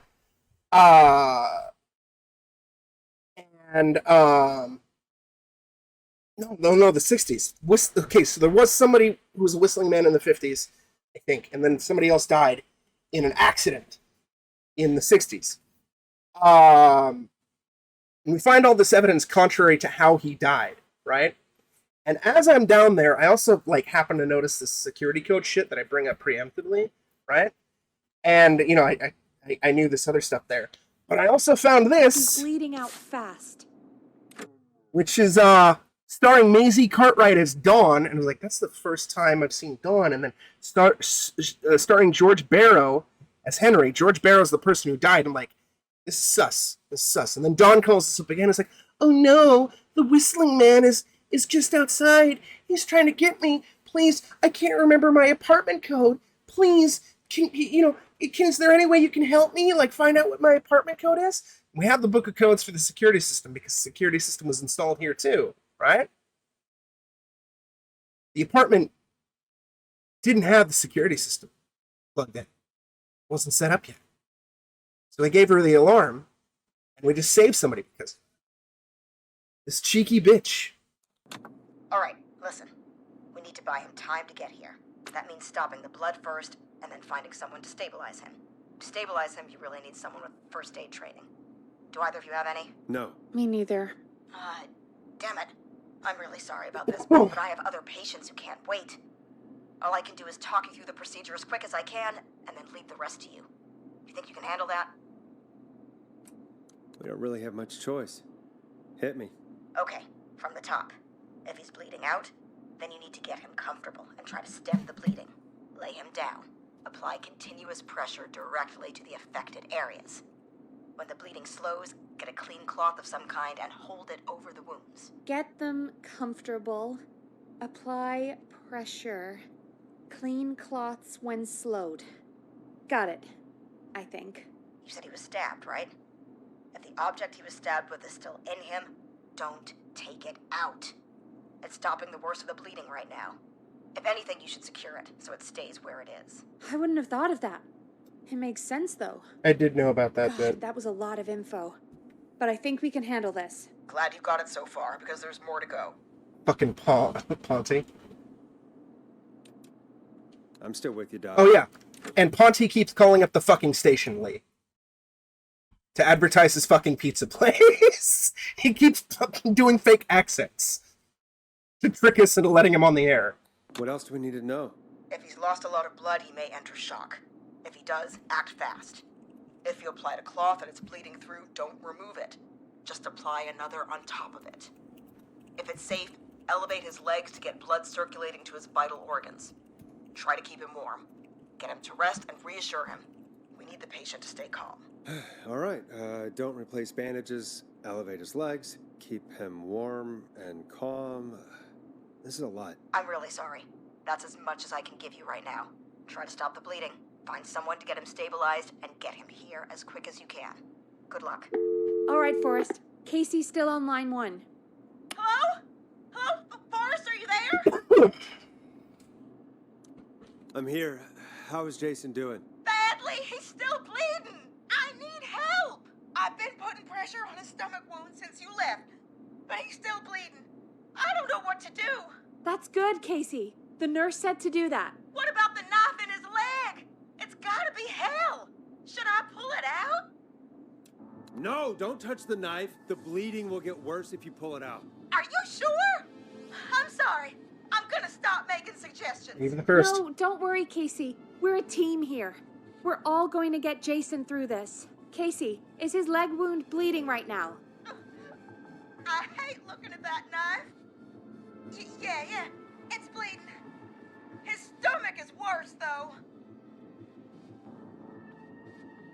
I think we need to secure the knife so it doesn't move around.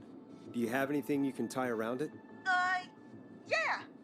There's some laundry piled up on top of the dryer, some cloths on the hood of the car, and what else? I guess I've got my jacket.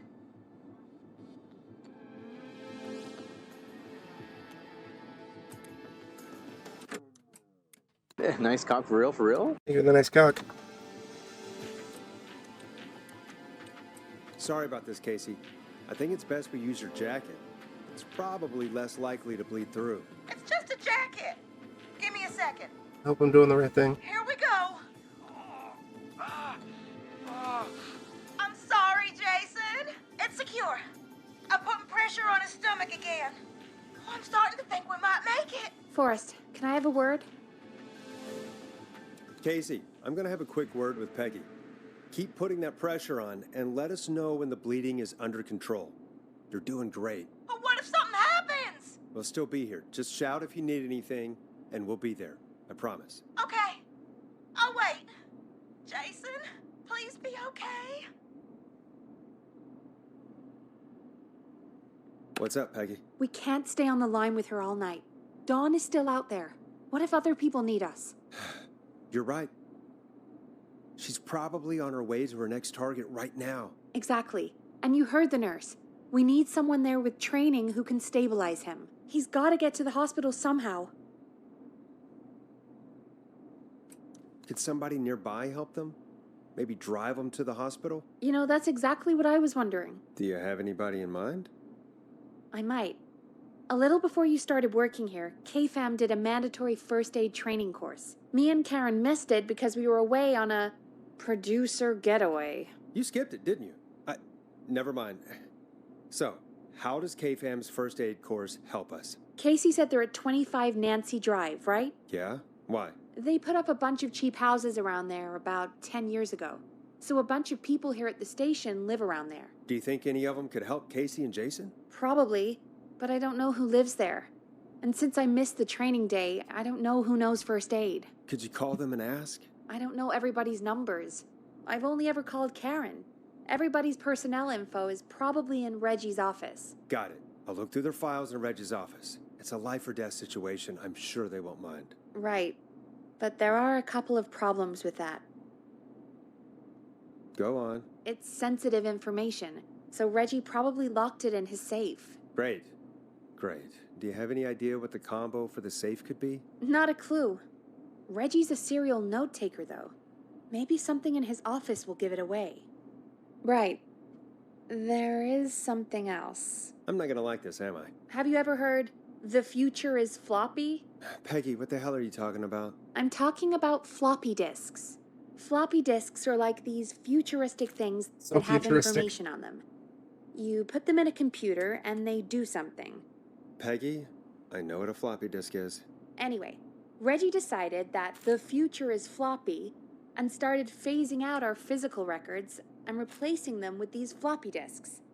I imagine it's the same for our personnel files. That's good to know. Since we haven't heard anything from Casey, I'm guessing Jason's okay for now. I'll check out Reggie's office and see what I can find. You'll need a key for that. I'll just slide it under my door now. Thanks, Peggy. I just have to look around. Jesus. Good. Well, I'll there attach isn't. my mic down to the office so you'll hear me over the intercom. Where's the office? Where's the office?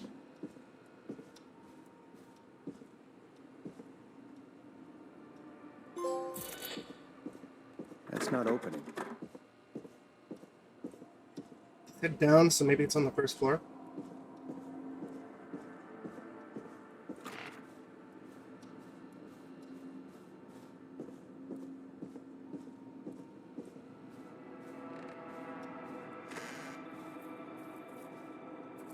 Janitor's closet.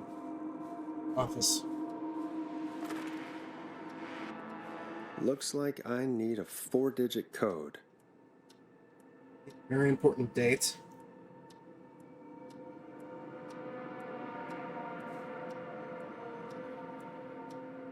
X forever. Need to write pitch document. Good title.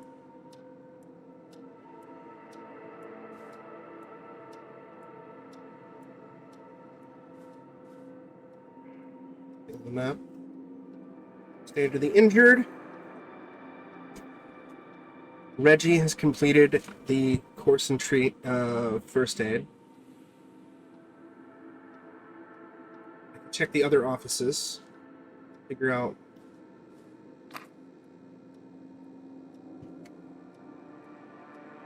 Digit code 1245.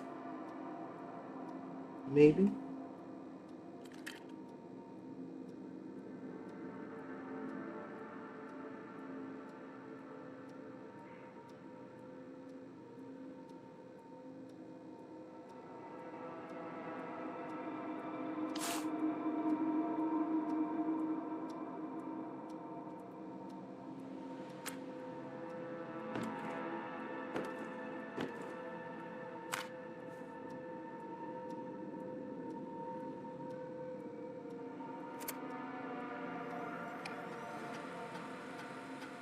Could this be it?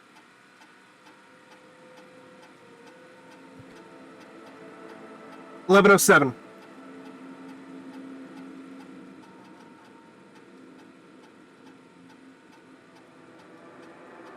Hijack the floppy though.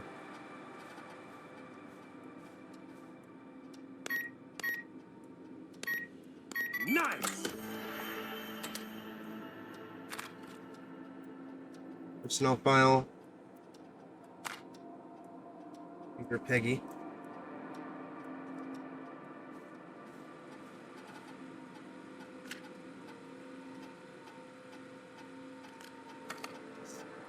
Karen, okay. Karen won't have it. Boris Nash, that's mine. I don't need it. I would like to read it, just why not? Bradley Carter.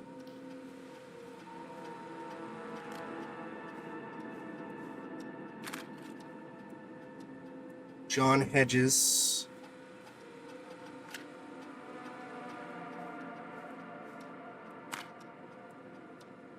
Barbara Albright. Barbara. John. Bradley. Barbara John Bradley. Barbara John Bradley. Okay. Barbara's our receptionist.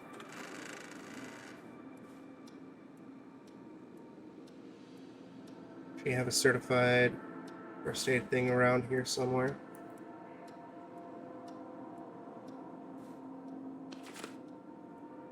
See one.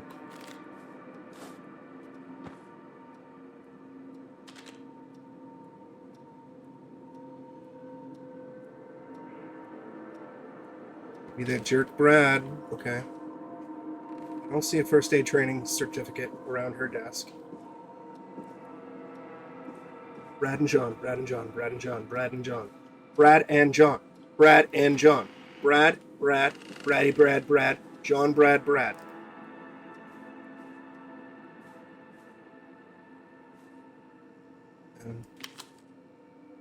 Bradley Carter.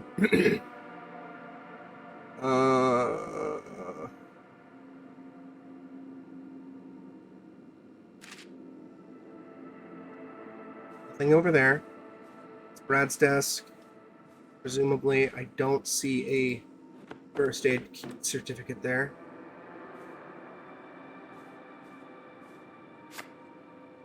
It's just fucking nonsense. Clicks and whistles. Okay. Nonsense.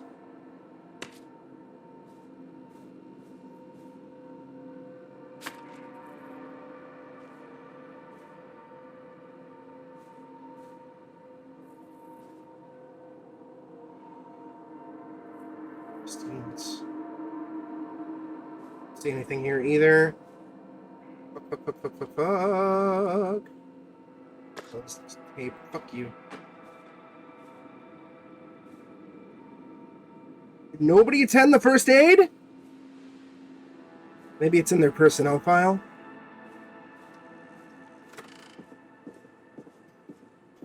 Hey, home skillet, yeah, basically.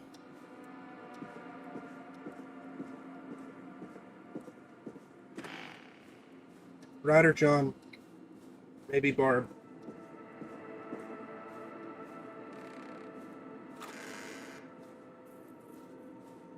There's a serial killer going around, and we have to try to save people from our radio station.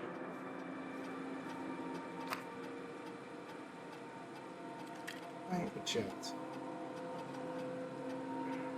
It's the eject button.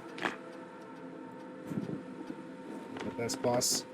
Eat a dick. Oh, there it is.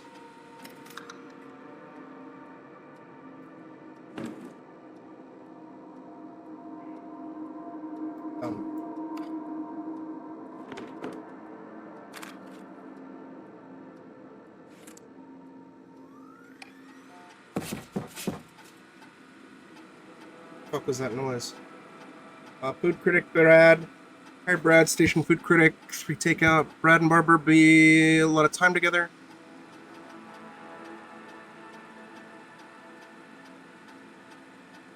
John.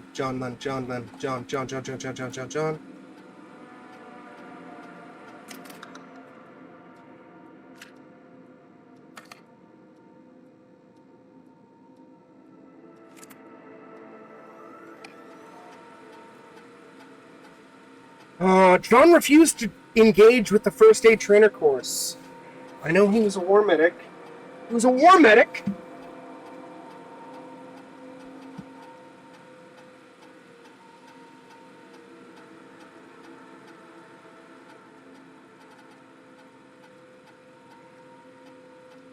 I guess for the sake of things, we'll read them all.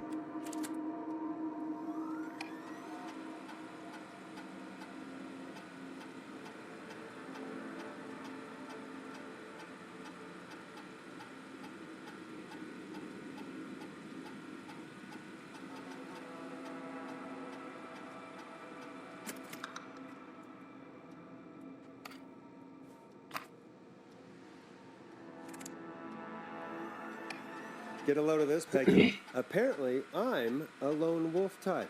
Forrest, what are you doing? We don't have time for this. We have a man literally dying on the line, and we're more interested in you. You're right. I'm sorry. I need to focus on possible candidates. I can read the rest of this later. Oh, that didn't fuck me up. Aaron.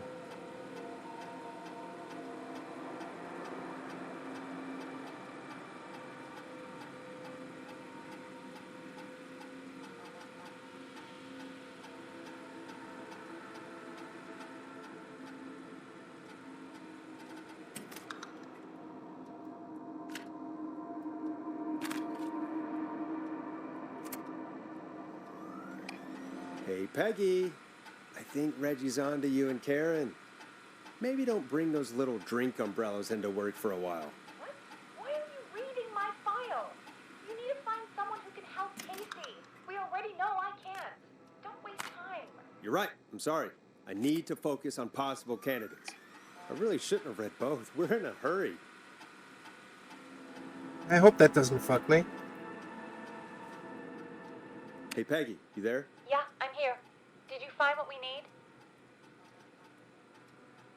I think I know who our best bet is to help Casey and Jason. All right, good work. Who should I... Hello? Is anybody there? Please pick up.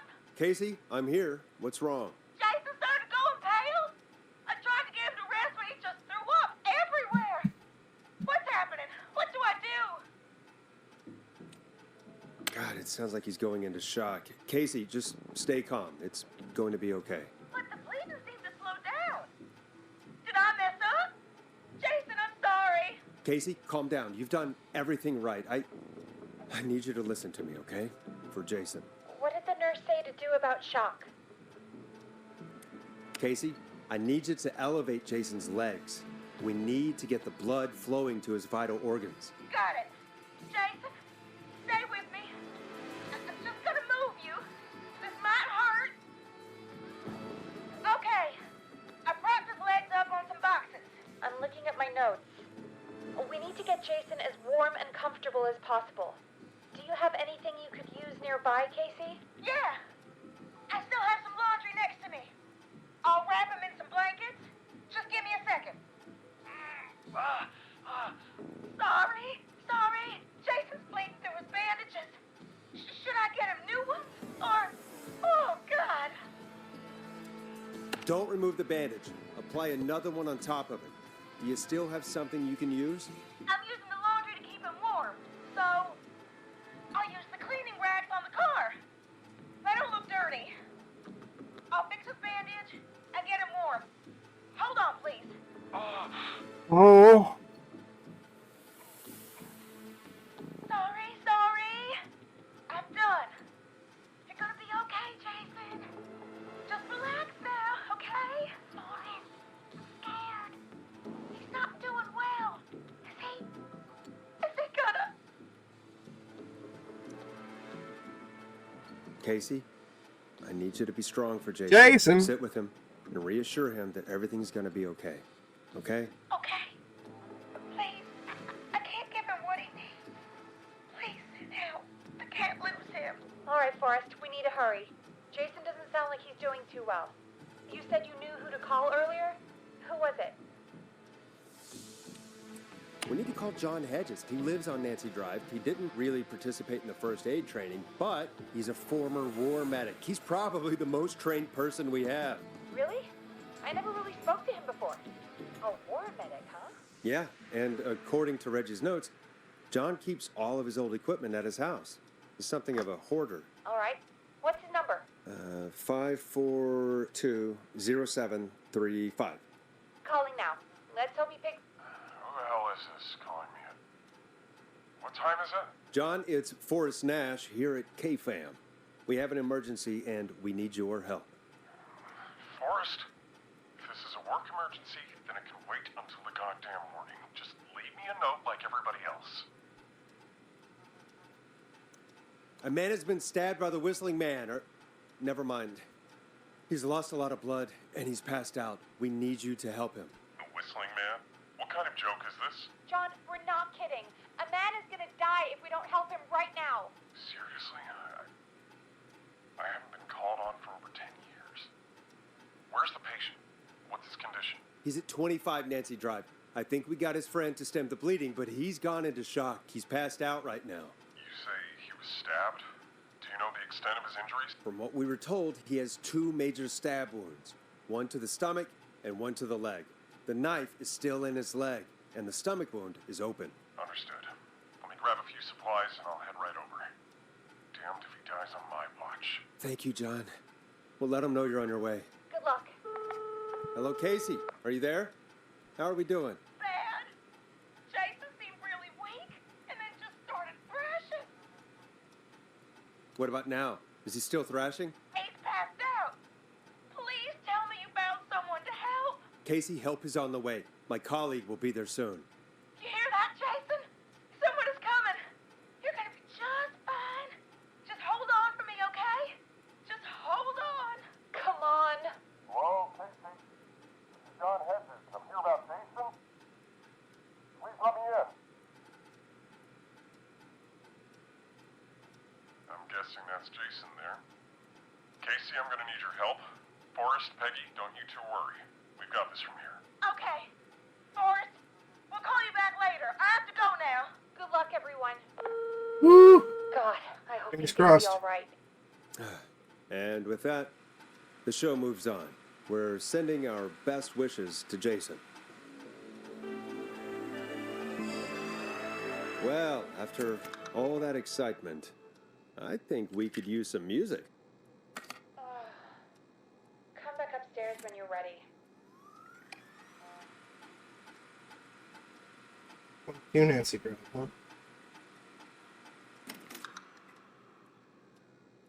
No trophy pop though. That's letter. Craven straight. They've been sticking horror references in left and right.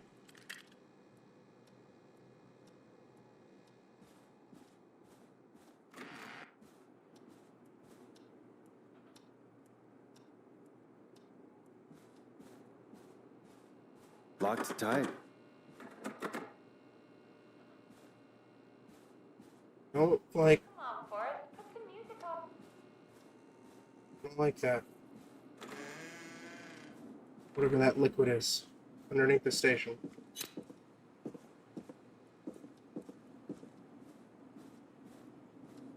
Underneath the doors.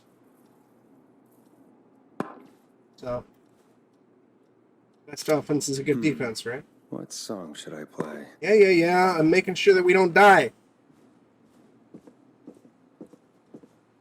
Also, there's no run button.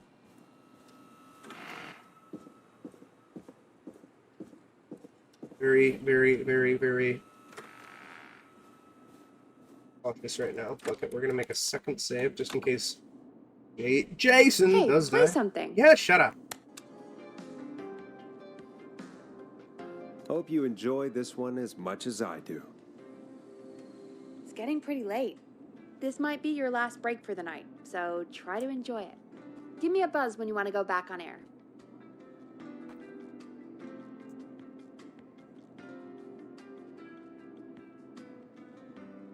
A time like the present, right? Let's roll. You got it.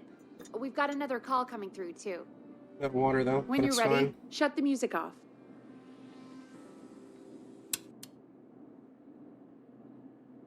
Welcome back to 189.16, The Scream. I believe we have another caller on the line. How are you tonight, caller? Forrest, it's me, Roller Ricky. Oh, and Maxie's here too. Again. Roller, thank you for the red. Oh, we're good, man. Thanks to you. You're like our guardian angel. That wouldn't be a bad look for you, Forrest. A little white wing halo number. How's it going, Maybe King? something for the K-Fam Halloween party. All right, everyone, let's calm down. Ricky, Those Tears of the Kingdom? glad we could help you and Maxie. Is there anything else we can help you with, Ricky? Actually, I think I have some info that might help you. Oh? What's that? You see, man, me and Jason know each other. You know each other? Yeah, we went to Gallows High and played on the football team together. He was a gnarly offensive linesman, and I was our star wide receiver. Runner Ricky, they called me. All right, and what does that have to do with tonight? Well, because George, the guy who drowned, he was on our team too. Tell me about him. What was George like? I didn't know him for long, man. Sad to say. We had our first team party on the night he drowned. He seemed like such a good dude. Ricky, were you there when George drowned? No, man. Once the party turned, I beat feet out of there. Man, I remember George and his girl there. Gone. There was a whole lot of love, man. I could see it, you know? Ricky, please. What was her name? I never got her name, man. He just called her Bean. I didn't really know her before or see her after that. Then what did she look like? Please, tell us anything you remember. I just remember a pretty girl, man. I'm sorry. Ricky, you said the party didn't last long. What happened? Doing pretty good. We were Getting to the end. just having a good time. It's been pretty good. The next thing I knew, everyone was running for their life. I looked up and saw a goddamn whistling man in the trees. And And I never ran so fast in my life. I ran straight home. Didn't know about George until next morning at school. I'm guessing it was whistling night, wasn't it? That the whistling man was just another kid. Yeah. I don't know how George died, but I always felt like if anyone deserved to die that night, it should have been me. And Ricky, it wasn't your fault. You're not a bad person. I know that now, man. It took a long time to learn, but yeah, just thought I'd tell you all what I know. Thank you, Ricky. This helps. Thank you. You got it, man. Anyway, I think it's time for me and Maxie to free up your phone lines. Thanks for listening, man. I'll let you to it. Night, Ricky. All right, folks. Looks like we got a new lead in the case. Oh, what's our time at? If anyone has any info about this mysterious being, please call in. If she was George's girlfriend back then, she's probably in her mid to late 30s now. Huh. Oh, we have another call coming in, but hang on. What's up, Peggy?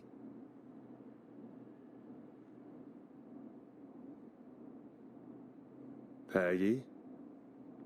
You're gonna want to take this call off the air. Who is it? Just do it. All right, folks, it's time for another track. Here's one to help you sit back and relax. We'll be right back after this. Maybe the Guts theme.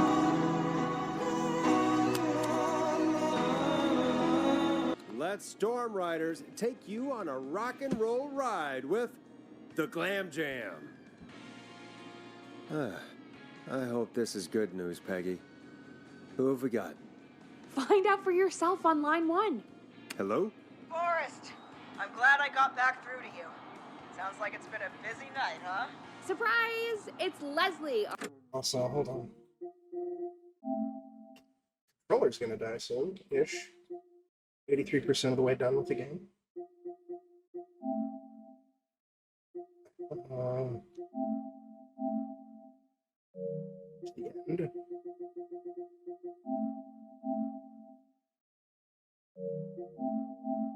Kitty Gallows. Okay. Hopefully the Jason trophy pops. Our 911 operator, leading the charge from Henderson to come save us. It's so good to hear from you. Are you okay?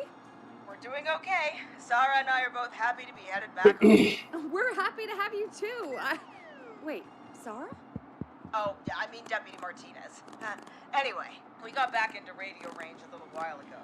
We've been listening in, but haven't been able to get through until now. It's been non-stop since you left. Please tell us you're bringing help. You bet! I'm leading a whole goddamn squad towards Gallows Creek as we speak. Turns out somebody had cut the phone lines. They had no idea what was happening. That's great news. That's crazy about the phone lines, though. Do you think the Whistling Man cut them? I'm guessing so. I don't know how the Whistling Man did it. But that doesn't matter right now. Listen, we're coming in hot, but we need your help. I know Gallows Creek isn't a big town, but if we don't know where the Whistling Man is, we can't get him. Her. That's where you come in. You can count on us. What do you need? It might be a long shot, but here goes. The Whistling Man already called up a few times. I bet she calls again. We're still a little ways out of town, so if she calls, stall her. Buy as much time as you can for us to get in. And while you're talking to her, try to figure out where she is. We'll be listening in, so once her location is known, we'll head straight there and end this nightmare. I'll do my best. I know you will. Heck, I can see the headlines now. Forrest Nash's interview of a lifetime. Anyway, I'll radio the other cars and tell them the plan is a go. Please tell me Jason's okay. Hopefully the next time I see you, it'll be with our killer Not that trophy. Mars. Take care now. We'll see you soon, Leslie. Oh, thank God. It sounds like this is almost over. We're nearly through this. I hope you're right. The sooner this is over, the better. I am right. Trust me. Anyway, we should get you back on air. Taking callers is the only way to see this through. Bringing you back live now. Welcome back to The Scream with me, Forrest Nash. The line is lit up, but before I get to our next caller, I just want to say, things are looking up. It's almost over. But for now, let's bring in our next caller. Evening, caller. This is Forrest Nash. Hello, Forrest. This is John Hedges. I'm here with Casey. I wanted to give you an update on Jason. John! Is he gonna be okay? He's a fighter. He'll be fine. Yes! Got him stabilized and resting in a bed. We're preparing to move him to the hospital. Thank you so much. If you hadn't been there, then... God, I don't even want to think about what would have happened. Of course, Casey. We're just happy he's okay. John, Casey, you two did all the work. Tell Jason to get well soon from us, whenever he's up for it. Well, why don't you tell him yourself? Is this Forrest? It is. I hope you're feeling better now. It's good to hear you, Jason. Ah, How are you? That's a cute chirping name. You know, I've got a hole in my stomach, and there's a knife in my leg, but John gave me something to take the edge off. So, I might feel even better than either of you. Oh. Take it easy until you get to St. Gabriel's. I will. But, before that, I needed to call you. Guessing the Whistling Man is still out there? Yep. As far as we know, anyway. I was worried you'd say that. God damn it. Actually, I'm glad you called. I wanted to talk to you about what happened earlier. Go for it. We spoke to Roller Ricky not long after you were attacked. You spoke to Ricky? Is he alright? He is now. I mean, he was attacked earlier, but this call came after. Hey, guys, I'm really sorry, but there's a call on the other line. I just need to make sure we don't have another situation brewing. You fill Jason in on what happened. I'll be right back. Sure, Peggy. Sorry, Jason. Where was I? Yep. Ricky's fine. You don't need to worry about him. That's a relief. He told us about George. Sounds like everything's finally coming out now. It's been tough to hold it all in. Sounds like you've been holding back about something awful, Jason. I'm part of the reason my best friend is dead, Forrest. And the few who knew about it said if I ever said anything, I'd find myself in jail. For a long time. It was hell. And then the town just moved on. Like he'd never existed. It was a hazing ritual. What happened that night? I went along with the stupid prank, that's what. Whistling night. Some of the guys on the football team had an idea for a way we could haze the newcomers. We decided to plan a party in the woods and have the Whistling Man crash it. It was stupid. We each had a role. Okay, so Kinger, here's what we know so far, based on everything. It's not a ghost. It's a copycat. In the 1960s, a teenager was killed. They allegedly died while swimming drunk. Our evidence seems to support, and as we're getting to, that the teenager was actually killed in a hazing ritual, and there was a cover-up about it. Based on other information that we've gotten, this new Whistling Man killer is his girlfriend. We don't know her real name, but she's going by the alias of Dawn. And she's killing everybody involved in the cover-up. Everyone related to the cover-up. I was the stabbed friend. At the party that night, I left the group for a second. Met our Whistling Man. Pretended to get stabbed in front of everyone. Started an almighty panic, those screams. That was the last time I saw or heard George alive. How did George die, Jason? I don't know.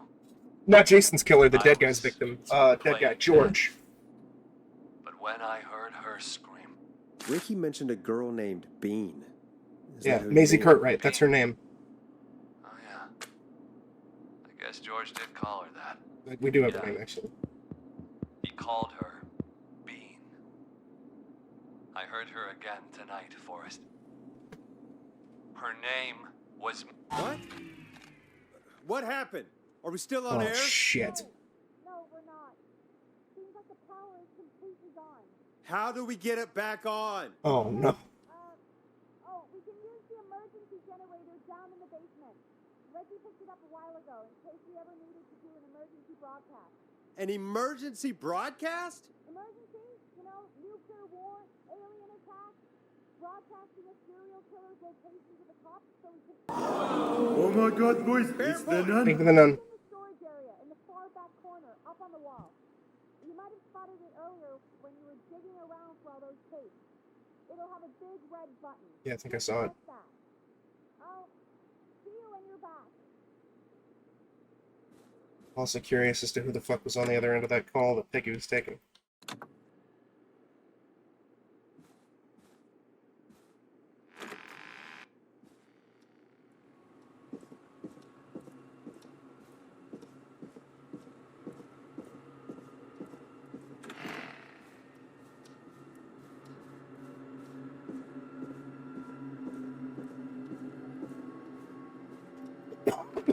I really want to still play the original version of this. I'm still expecting there to be a fucking fire. I don't like those chemicals that I saw.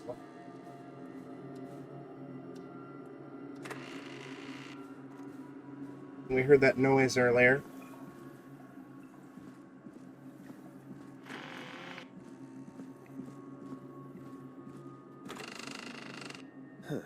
Far back corner. Why is this station so big?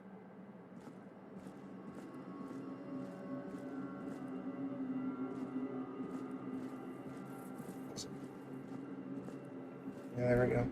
That must be it. Boom! We've got power.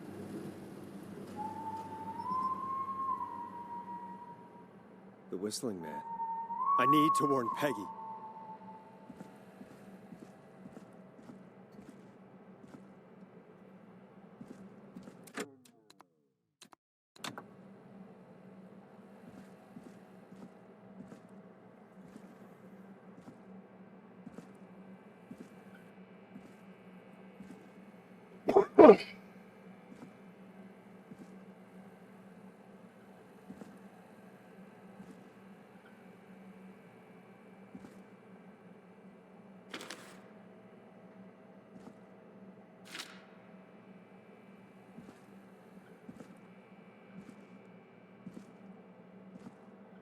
There's an intercom in the next room.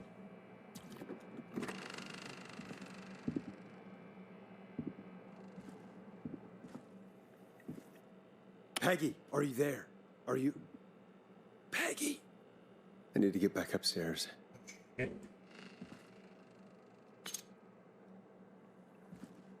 Let's take this fire extinguisher. You see any dusty old whistling man? Throw it at him.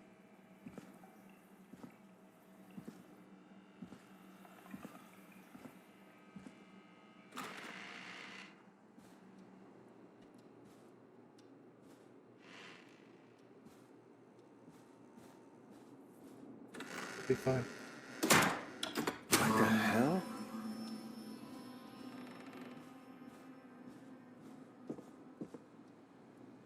Oh, there he was. There she was.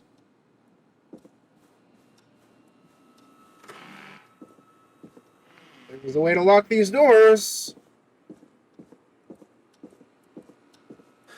Oh no.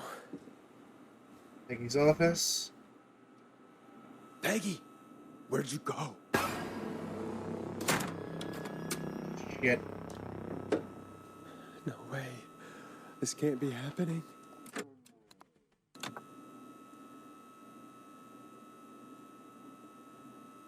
Oh, nice walking over the table.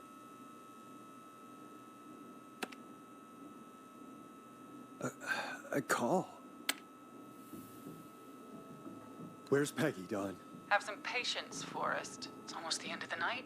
Almost the end of the show. But it's not over just yet. Got a little time still.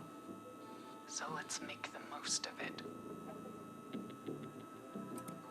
All right, let's. I'm happy to hear that. Huh? I thought we'd end tonight's Whistling Man special with a special guest. The one who started it all. Let me take that out of your mouth and... Wait, then who is this? Bitch! Let me go! Welcome to the air, Mr. Teddy Gallows Jr. Wait. It's all gonna come out tonight, Teddy. Your daddy and his money saved you 20 years ago. Maybe Peggy is part of the Whistling Man. Out of his coffin with all the money in the Or world. Clive. Wait, where the hell is Teddy? How are you talking to him if you're here with me? Because I'm not there with you, Forrest. I'm here with Teddy. And if he says where that is, well, he knows he'll get it. Wait, then who am I looking at? Forrest Nash, let me introduce you and all of Gallows Creek to my boy, Henry Barrow.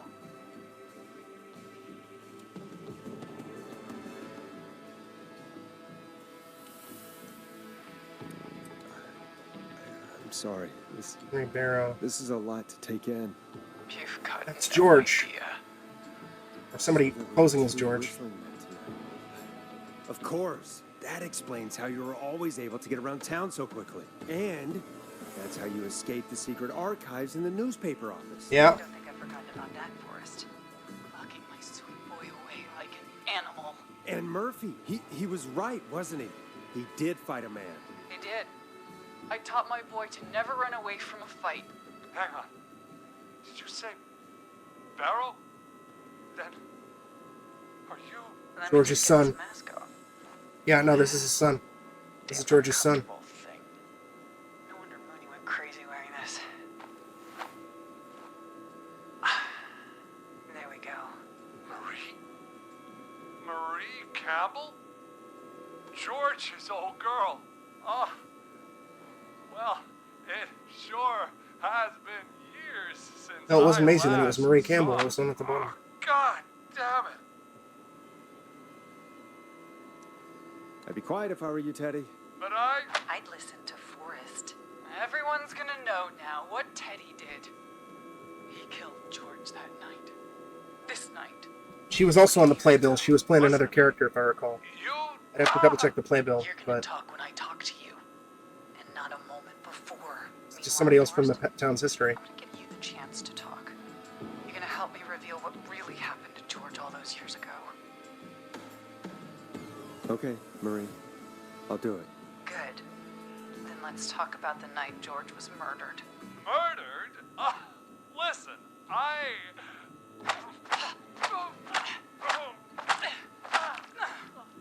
I said you speak when you're spoken to. Now, Just don't kill him, I want the trophy. you've done some good work tonight in piecing together what happened to George 20 years ago, and that's why I want you to interview us. Interview you? All right.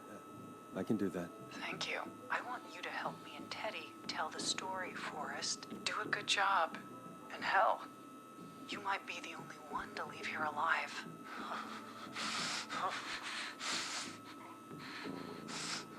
I need to drag this out.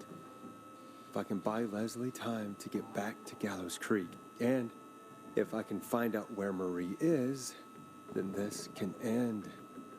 Teddy, we'll start with you.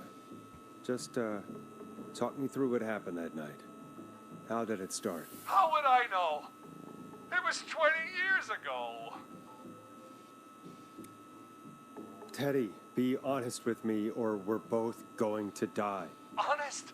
Forrest, I'm trapped here with a psycho. Ow. What the hell? God damn it. Okay. Our first team party was coming up. And when I saw the Yeah, he's a day mayor it was candidate. scheduled for, He's a piece of shit. I had an idea for a way we could prank the new guys.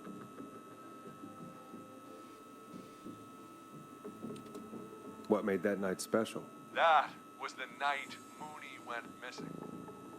We couldn't pass it up. I was just surprised. No one had ever thought to do it before. Wait. You mean this was the first whistling night? Keep talking, Teddy. We went up near Whistling Point.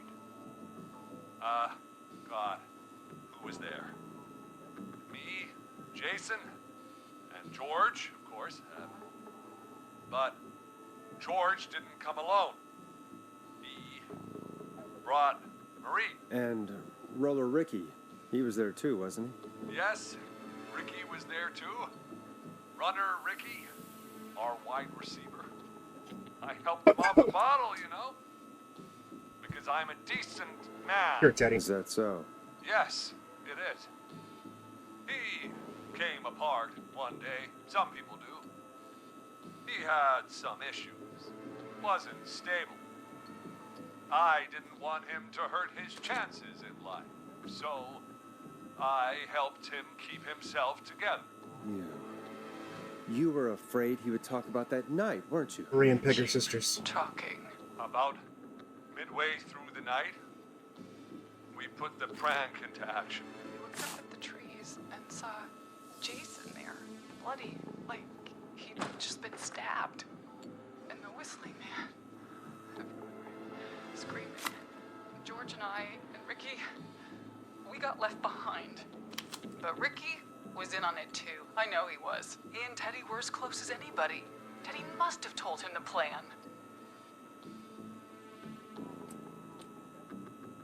No, Marie, you're wrong. Ricky didn't know. What? Did you miss that part of the broadcast? I spoke to him earlier. He had no idea what was happening. He said he was as terrified as anybody. Isn't that right, Teddy? You didn't tell him, did you? Ricky never could keep his mouth shut. If we told him, he would have given everything away. Basically. Well, doesn't matter. He didn't run his mouth enough to tell anybody about it afterwards. He's still guilty. It was just a stupid prank. How can you still say it was just a prank? Oh, come on. God damn it. You made George think Jason had been murdered. He thought his best friend was dead. And so tonight you stabbed him for real? It's the role he wanted to play. Jason's still alive, Marie. He was with a friend. We talked her through how to stop the bleeding and got him professional help just in time. Oh. Well, shame he didn't have the good sense to die earlier. He's gonna regret that. Enough about him. Me and George took off running, but somehow we got separated in the woods. I ended up near the bottom of Whistling Point, and when I noticed George wasn't with me, I panicked. And then, I don't know how he snuck up on me, but the whistling man grabs me. I scream, and he starts laughing, telling me it's just a joke. I can stall for time here. How did you feel in that moment? I felt like nothing was real. I felt small and confused. And Tell me what happened next. I suddenly recognized it was Chuck. Chuck Brody was the whistling man, laughing away. But then he stops. And he's looking up at the top of Whistling Point. What was he looking at? Teddy, what happened next? Nothing. I mean, it was just... Teddy? George fell off Whistling Point. How do you know what happened? I saw it. You pushed him. You were up there. You were dressed as the Whistling Man, too, and... I didn't push him, God damn it! I just chased him up there, and he kept backing up. When I saw he was about to go over, I reached out. That's what you saw. You liar! It's not my fault. He didn't know it was a joke. If he'd had any brains, he would have realized. You bitch. No one's going to believe this. After all you did. If she's lying, why the cover-up? My future was at stake, Nash. You know what it's like. People like us are Piece of bred shit for asshole. bigger things. I'm going to be the mayor of this town. Not anymore, bud. And then governor. And then, who knows? What happened that night was tragic. It should never have happened. But it was a mistake. It was just a stupid joke gone wrong. So my father sent Clive out to clean it up. Why should a blip ruin my future? George was a blip? He wasn't a blip, Marie. His father covered it up from there. I searched for George's body all night, but Sandra found him the next morning while out jazz running. she found him in the river, but she lied about that to protect Teddy. She said something about her rent going up, unless she... Teddy, did your father own Sandra Sharp's dance studio? It's Gallows Creek, not Sharp Creek. I'd answer the question if I were you, Teddy. Yes, okay. We own most of the town. That's it then. Your father was going to run her out of business unless she lied and said she found him in the reservoir instead of the river. What my father did in his business dealings is nothing to do with me. The false reports. That's why you killed Sheriff Matthews too, isn't it, Maria? Not just to get him out of the way, but... Everyone was in on it, Forrest. Even the coroner wrote a fake report. Said George was drinking, that he just got himself into trouble. And Fake report?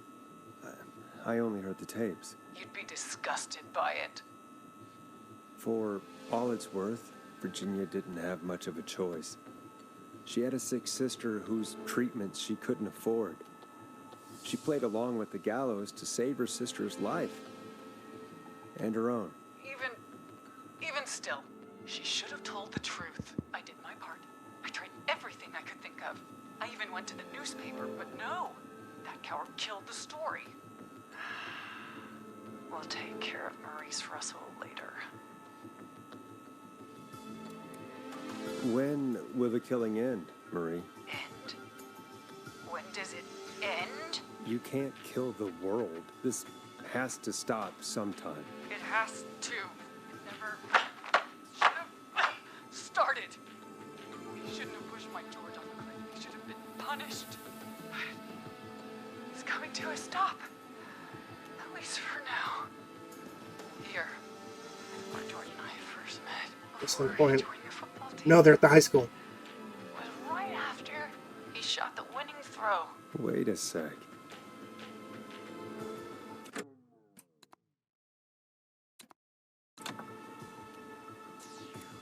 You're at Gallows Creek High, in the gymnasium.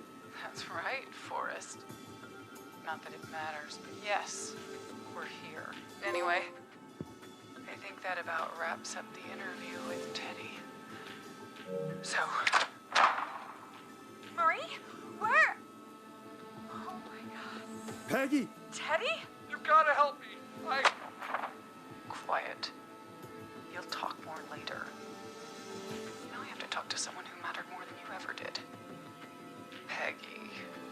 It's been so long since I've seen your face. I worried you wouldn't come. Marie! Oh my god.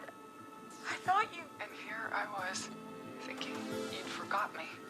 I'd never forget my own sister. Sister? Peggy, what's happening? Why are you even there? Want to explain, Peggy? Earlier, while you were speaking to Jason, I got a call. Do you remember? Well, it was from Dawn. She said that my sister Marie was there that night George died, and that I should come to the gym for a reunion. And when you walked in, you found out. That my sister is the Whistling Man. Good to see you too, Peggy. Why didn't you tell me any of this? She said that it was my last chance to see my sister. I knew if I told you, you'd try to stop me or come with me when we need you on the radio. And I just... I'm sorry. This has to be a lot for you. What happened to you, Marie? You just disappeared one day. Disappeared? I was thrown out, Peggy. I begged Mom and Dad to do something about what happened that night, but did they care? No, they told me to stay quiet. They only cared when they learned I'd been with George. And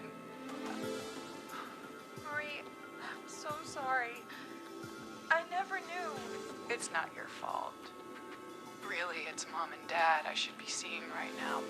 But since they're dead and gone, well, I'll have to settle for the next best thing. No, don't you do it.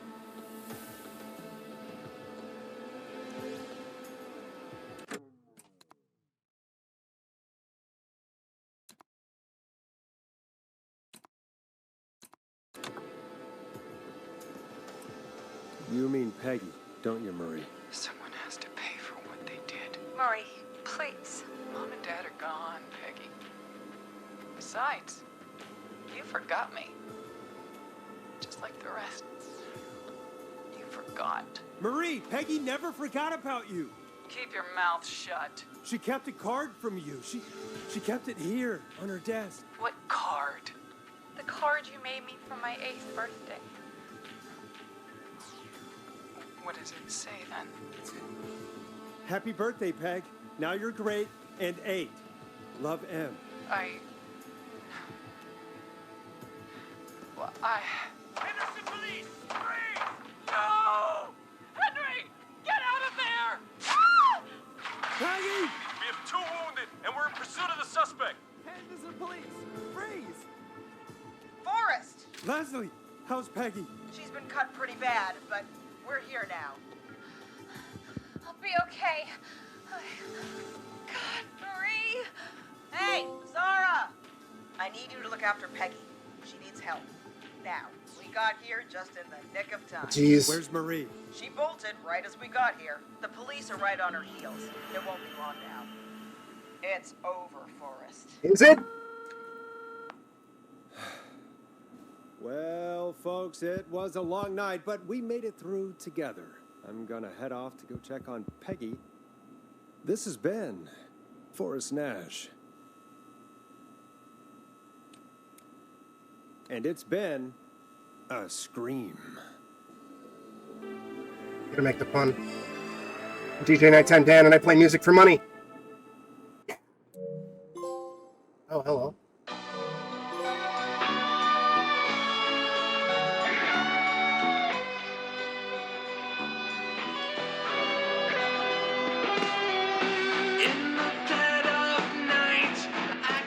Nice, we got the credits here. Oh, I don't want to skip the epilogue or the credits. This is Officer Clark. Come in. One suspect is in custody. We trailed the other suspect into the nearby woods.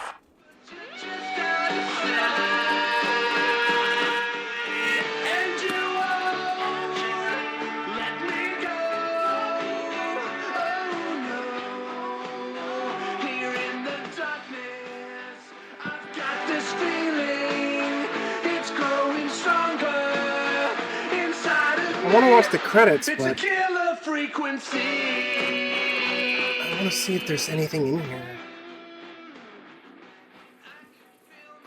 Doesn't seem that way.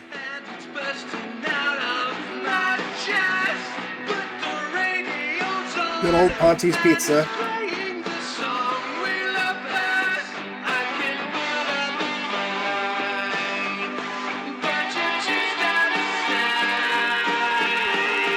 Big Sam.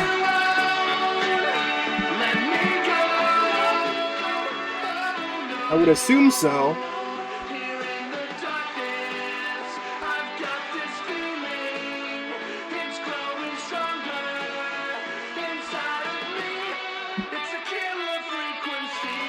Oh yeah. 100%.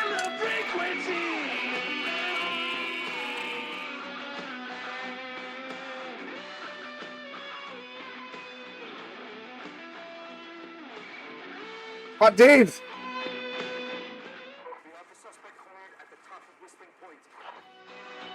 These are all the people who I saved, chat.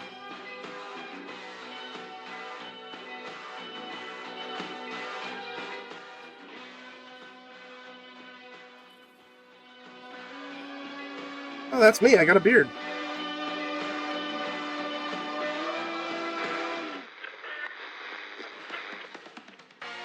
It could be her or her son, because remember, there's two whistling chappies. Although I might be one of them right now.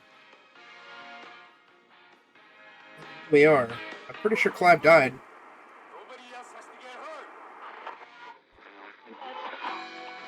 Josh Powdery, Naomi McDonald, Christy Meyer, Rachel Manning, Daria Cox.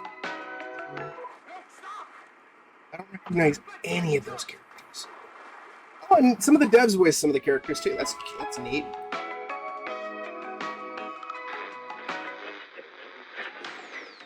Luco, do you have a visual? Negative. No sign of the suspect anywhere. Oh, she might have escaped. Or he, depending on if it was the son.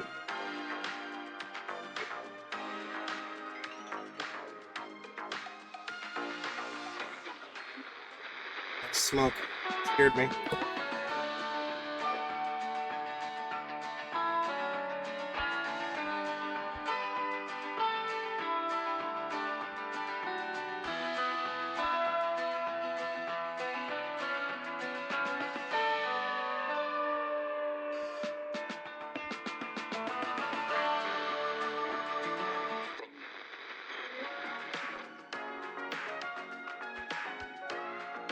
This was great. I don't know how it's going to hold up on replays. Like, I don't know if the puzzles are like semi-randomized or anything like that to get people to survive. But this was great. Oh, so the epilogue was just the epilogue was just us hanging around in the thing. Yeah, we wound up getting most of the trophies. Only missing 6. What do you mean, due to a conflict?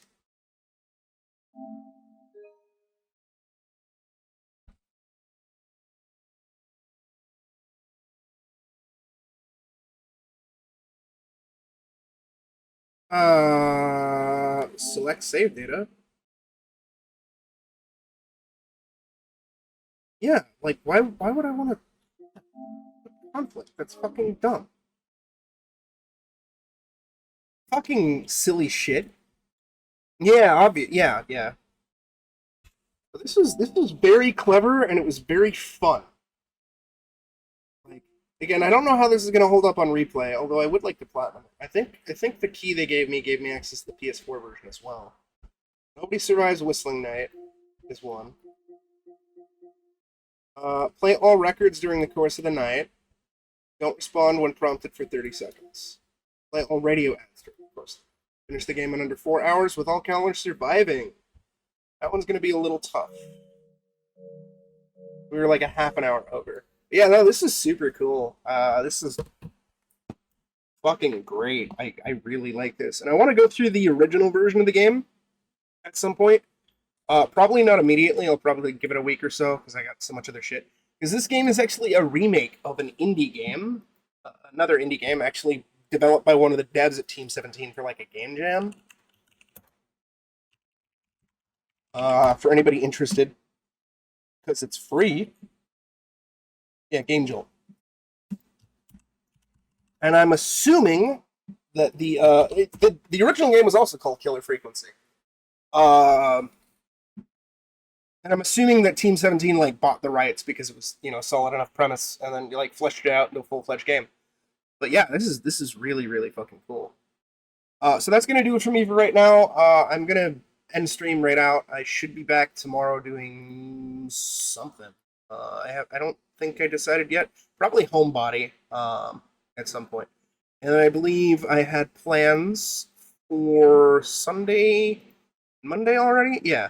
Homebody I'm probably going to do tomorrow at some point, at least a little bit of it. Majora's Mask 3D, I'm going to start that back up again on Sunday, and then Final Fantasy VIII Remastered, we're going to start that back up again on Monday.